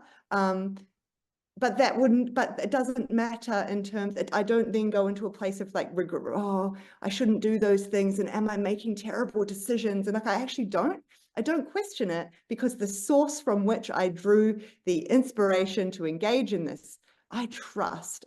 And the felt sense that goes with that is the felt sense of that trust, I guess. It's the best thing I can use to try and describe how on earth I know or trust that I tuned into that thing, as opposed to it coming from some other place. And that's really, really, really hard to talk about. That is what authentic resonance is. It's that, whatever I tried to point to, actually quite literally. And it's the reason that I am so focused on it right now is because I find it is very, very distinct to all the kinds of stuff around emotional resonance that I do in my work as a therapist, which I still think is also a completely forgotten kind of, not, that area is not looked at with enough detail in society at large. I think people think they know what emotions are and stuff. It's not, and that from our previous talks. I still feel very strongly about that. I still think that's really, really important, but this is a separate pot to that. This is not about emotional resonance. This is about connection into that source, whatever it is. Yes. And so yeah, I think I'll just leave it there. To that. See, it's this conversation, that one that I had with Seth, this is it's really it's helping me. It's really helping me as well to get I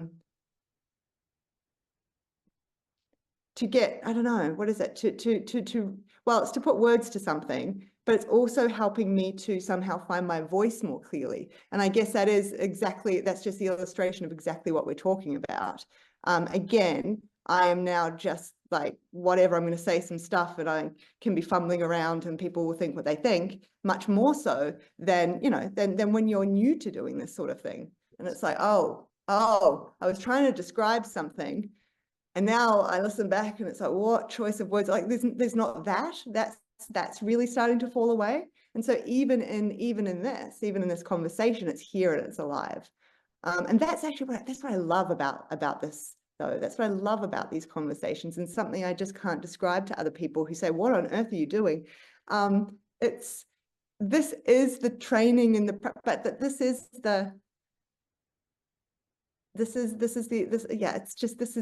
it while we talk about it. And this is the honoring it, and this is the doing it, and this is the experiencing it, and this is the encountering it, and the refining is a bad word, but I'll say refining, the crafting it, the polishing it, yeah, it's all those things. And it's like it operates, and you've said this before, but now I really get it. It's like it's operating at about 50 different levels all at once. And because all those levels are like pinging at the same time, that's how you know, like, oh, like there's something, yeah, it's very vital when that happens. Yeah. Well, that training of all of the levels pinging at once is the habituation and training for authentic resonance.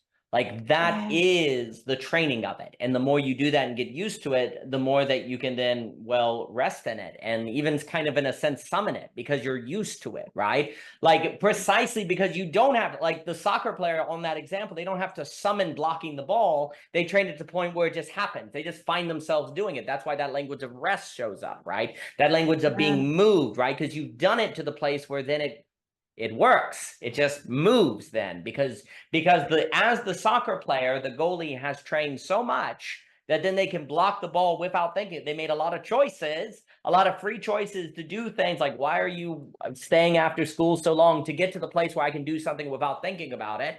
But it required a lot of thinking about it to get to the place where it just happened. But then it didn't just happen. It just happened out of a lot of stuff that didn't have to happen. And so likewise, the authentic resonance then just happens because of a lot of training of that being on all the levels, so that then when you get into the situation, it happens, your body knows, right? Like Bonita Roy, right? Like likewise, your whole stack, they just know, they're there, like driving the car without thinking about it on that example, right? I think, and I know we're coming up, I've always enjoyed speaking with you, Aspasia. It's a treat. And I don't know where the time goes, but that's kairos, right? I think, you know, on the idea, it should also be noted, like you were saying, that this thing that we're doing is the thing that you're talking about as you do it. As a note, this is where I think the liminal web, this technology, this information technology of Zoom, recording, YouTube, is a new information technology that can structure consciousness in the Marshall McLuhan, William Ong way that they talk about on the radio and TV. This is, in fact, an infrastructure to help spread the conditions of authentic resonance that are necessary for an increasing first world nation world, without which it will be destroyed by mental health problems. And so you need a kind of technology like this to then structure people in how they think in different ways and provide at hand training opportunities by which to get used to this thing. And that hasn't been available to us until basically 2018. And really now this infrastructure is there, without which we haven't had what is needed for things like the authentic resonance. I will also note, I'm not sure if I want to say that mental health, like good mental health, is authentic resonance, but certainly authentic resonance is necessary to sustain it. Like whatever is good mental health, you work through your traumas, you get your emotional resonance, then you get your relationship straightened out, you get your finances straightened out, you get all that. Okay, you've got some good mental health, but do you have authentic resonance? No. Well, then you're going to lose it. It's going to break. It's going to shut. You're not going to be able to sustain it. The authentic resonance dimension is how you keep good mental health so that it's anti-fragile, so that it's good, and also can be a source of inspiration because you encounter things that you make beautiful. So your good mental health becomes better mental health. Like you want it to be better, right? Like the only way to make it better is to be able to make choices that you're able to then organize your life in better and better ways. So without authentic resonance, whatever makes mental health come about, at the very least, authentic resonance is the sustainer of it. And I think the guider of it toward greater possibility. Because the greater possibilities don't, well, let's put it this way. Your society is not going to externally give you those possibilities, because if they did, everyone would do it. It wouldn't be greater, it would be the mean. And by definition, if the greater possibility requires doing hard things, what is hard is, by definition, what the minority will do, right? Until a few people, that's why it's hard. But if a minority of people do it, that can inspire more people to do it, and then it spreads, and then it spreads, and then there's a new hard thing, and it spreads, and you get a feedback dynamic of greater capacities to handle greater capacities of beauty that is ever moving. So you have an advancement, but also a democracy with that advancement, if you will, a spreading of the baseline. So I think also what's very interesting is you mentioned catching the kairos, and I love that idea. It is interesting because beards do tend to represent philosophy, and it's interesting to think that catching philosophy has this ability of creating the weaving experience, right? You mentioned weaving at the beginning. And so if you're able to catch it, your life feels weaved together. Like you were saying, how conversations like this, oh, I can see how it goes together, right? So you catch it, and then it weaves, and also you catch it and it can weave conversations, right? And like it has this weaving potential. It makes the dialogue go together, pieces fit together because you're able to catch it, right? And it also, I think, suggests why philosophy has some unique capacity to weave relationships together or to help people relate. Because philosophy is precisely working the whole stack at once. It is more of an artistic creative act when it's at its best, which then trains you to be able to have the authentic resonance, which then empowers you to choose to do this more, which makes it more and more, and when it gets a feedback loop, right? I think that idea of catching the weaving, I think we were talking earlier about what is freedom. I think basically we would be better to associate freedom with catching than choice. We talk a lot about choice. We really should talk more about catching. You're free when you're able to catch the kairos. You're free when you're able to wait and you're there. There is a choice, grab the beard. There's a choice to be there ready to catch. But choice entails catching, but catching entails choice, but choice doesn't necessarily entail catching, right? Catching is a sublation that includes choice. But the catching also is humble, because if you had everything you needed, you wouldn't be catching anything. It also requires surprise, because you don't know when the kairos is going to be there to catch.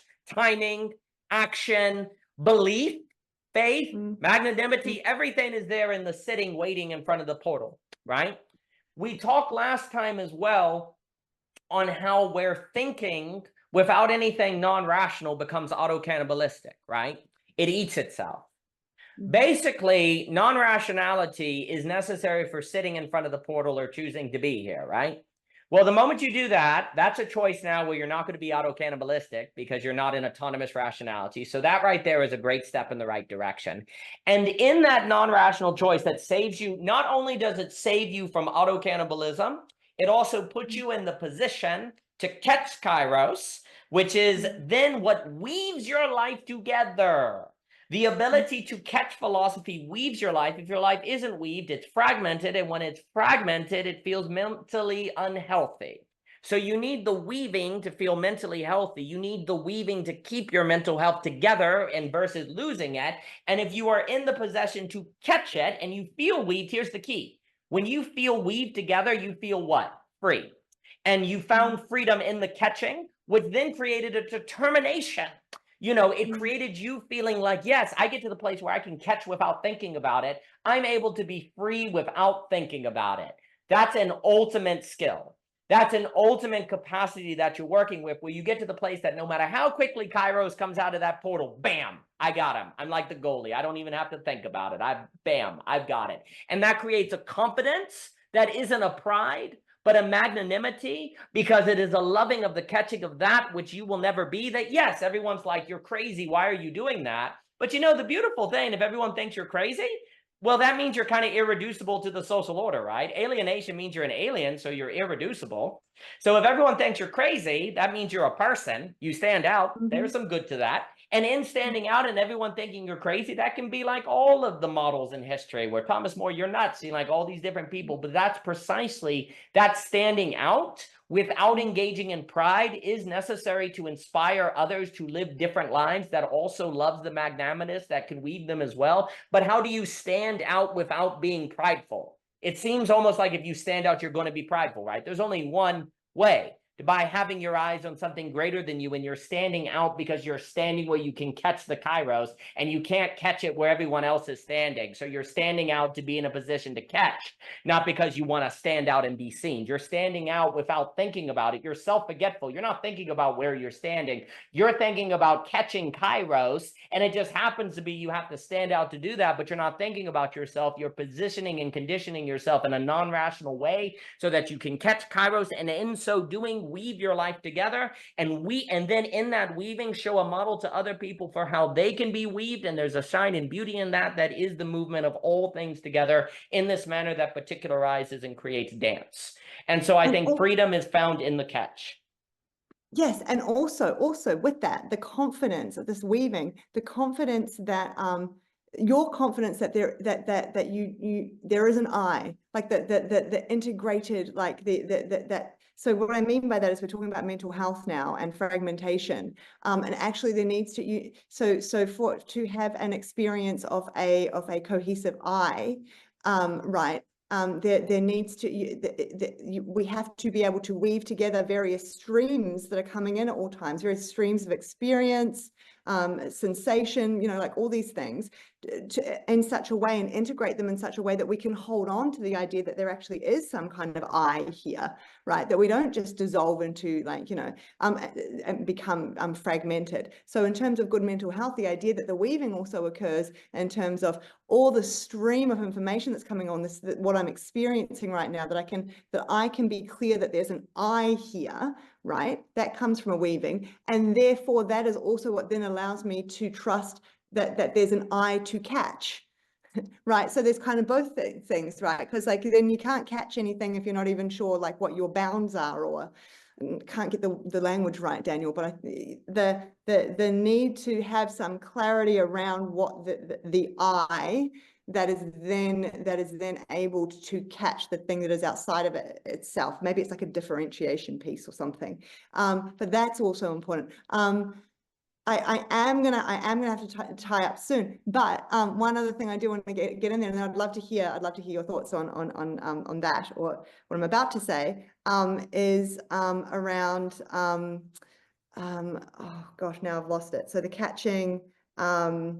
So I would love, what I was going to say is I would love to do like a full conversation sometime that really starts off with the framing of mental health and authentic resonance, because it's a very curious kind of relationship to try and think through, because on the one hand, what do we even mean by mental health? It's its own thing, because I think we all, again, it's phenomenological, like we all kind of know, but the concept of mental health, the problem with that is that is we're relying on societal kind of not even well, they are norms, I guess, and bodies of authority to tell us, like it gets updated all the time, the criteria for whether or not you meet a mental disorder, so it's not like it's some clearly defined, like the manuals get updated now this is mental health and this is no longer, and now this is so long as you're also doing this other bit, but no,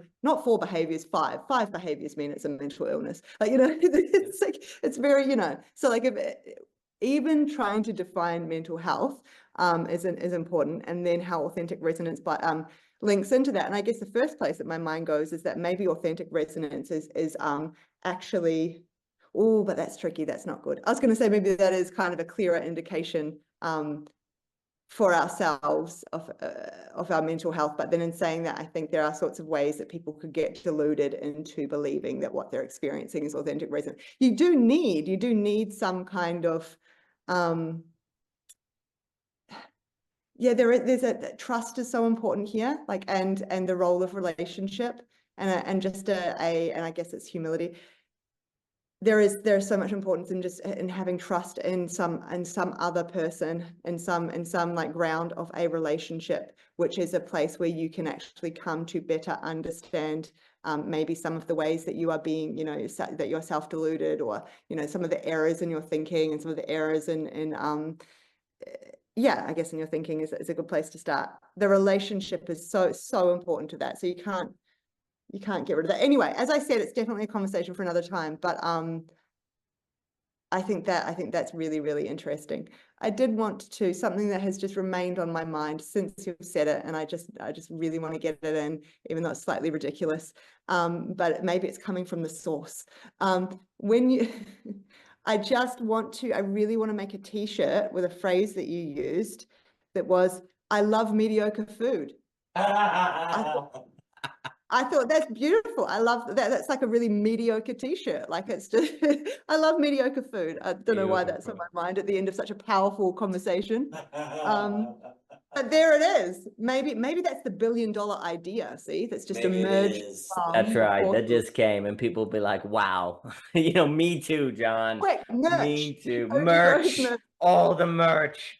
Well, no, this has been tremendous. It is, some things that come to mind is, one of the issues I do think that makes the mental health conversation problematic is because it almost always reifies an individual versus a individual, or makes the isolated individual most real versus the relations, right? Yeah. Also, I think there are conflations of things like mental health, and you could even say like social health or sociability. There's something about having mental health that means you're not mental, which means you don't think about mental health. But then there are various peoples, who are mentally, you could argue are insane, who don't think about their mental health, and but they don't have social health, you could say, right? So there may be different categories that need to be thought. So there's something about mental health being tied to an ability to not think about your mental health all the time, weirdly. But then there's also a form of that is bad because it loses sociability. And this is where, for me, it's another topic. It's the difference between what I call cheap to lose and costly to lose, where he talks about like normativity in the Foucaultian sense.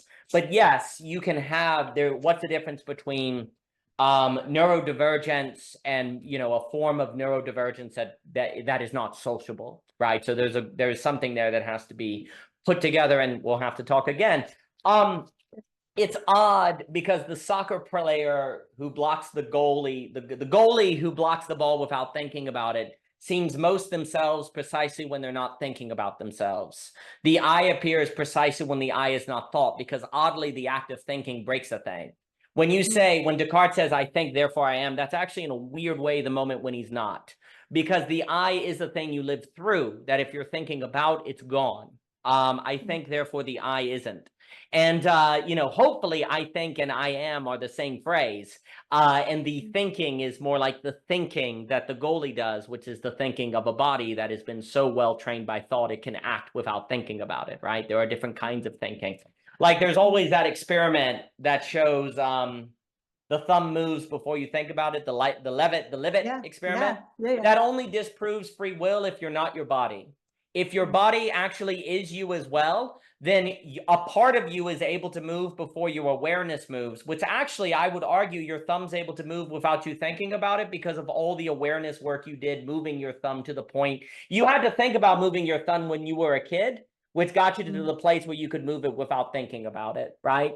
Like, the ability of your body to do something without awareness is the crowning achievement of awareness. That is a crowning achievement of freedom. And the reason I say that is because there's an odd way in which your I appears precisely in the catching of a greatness that you are not, and you're glad in it.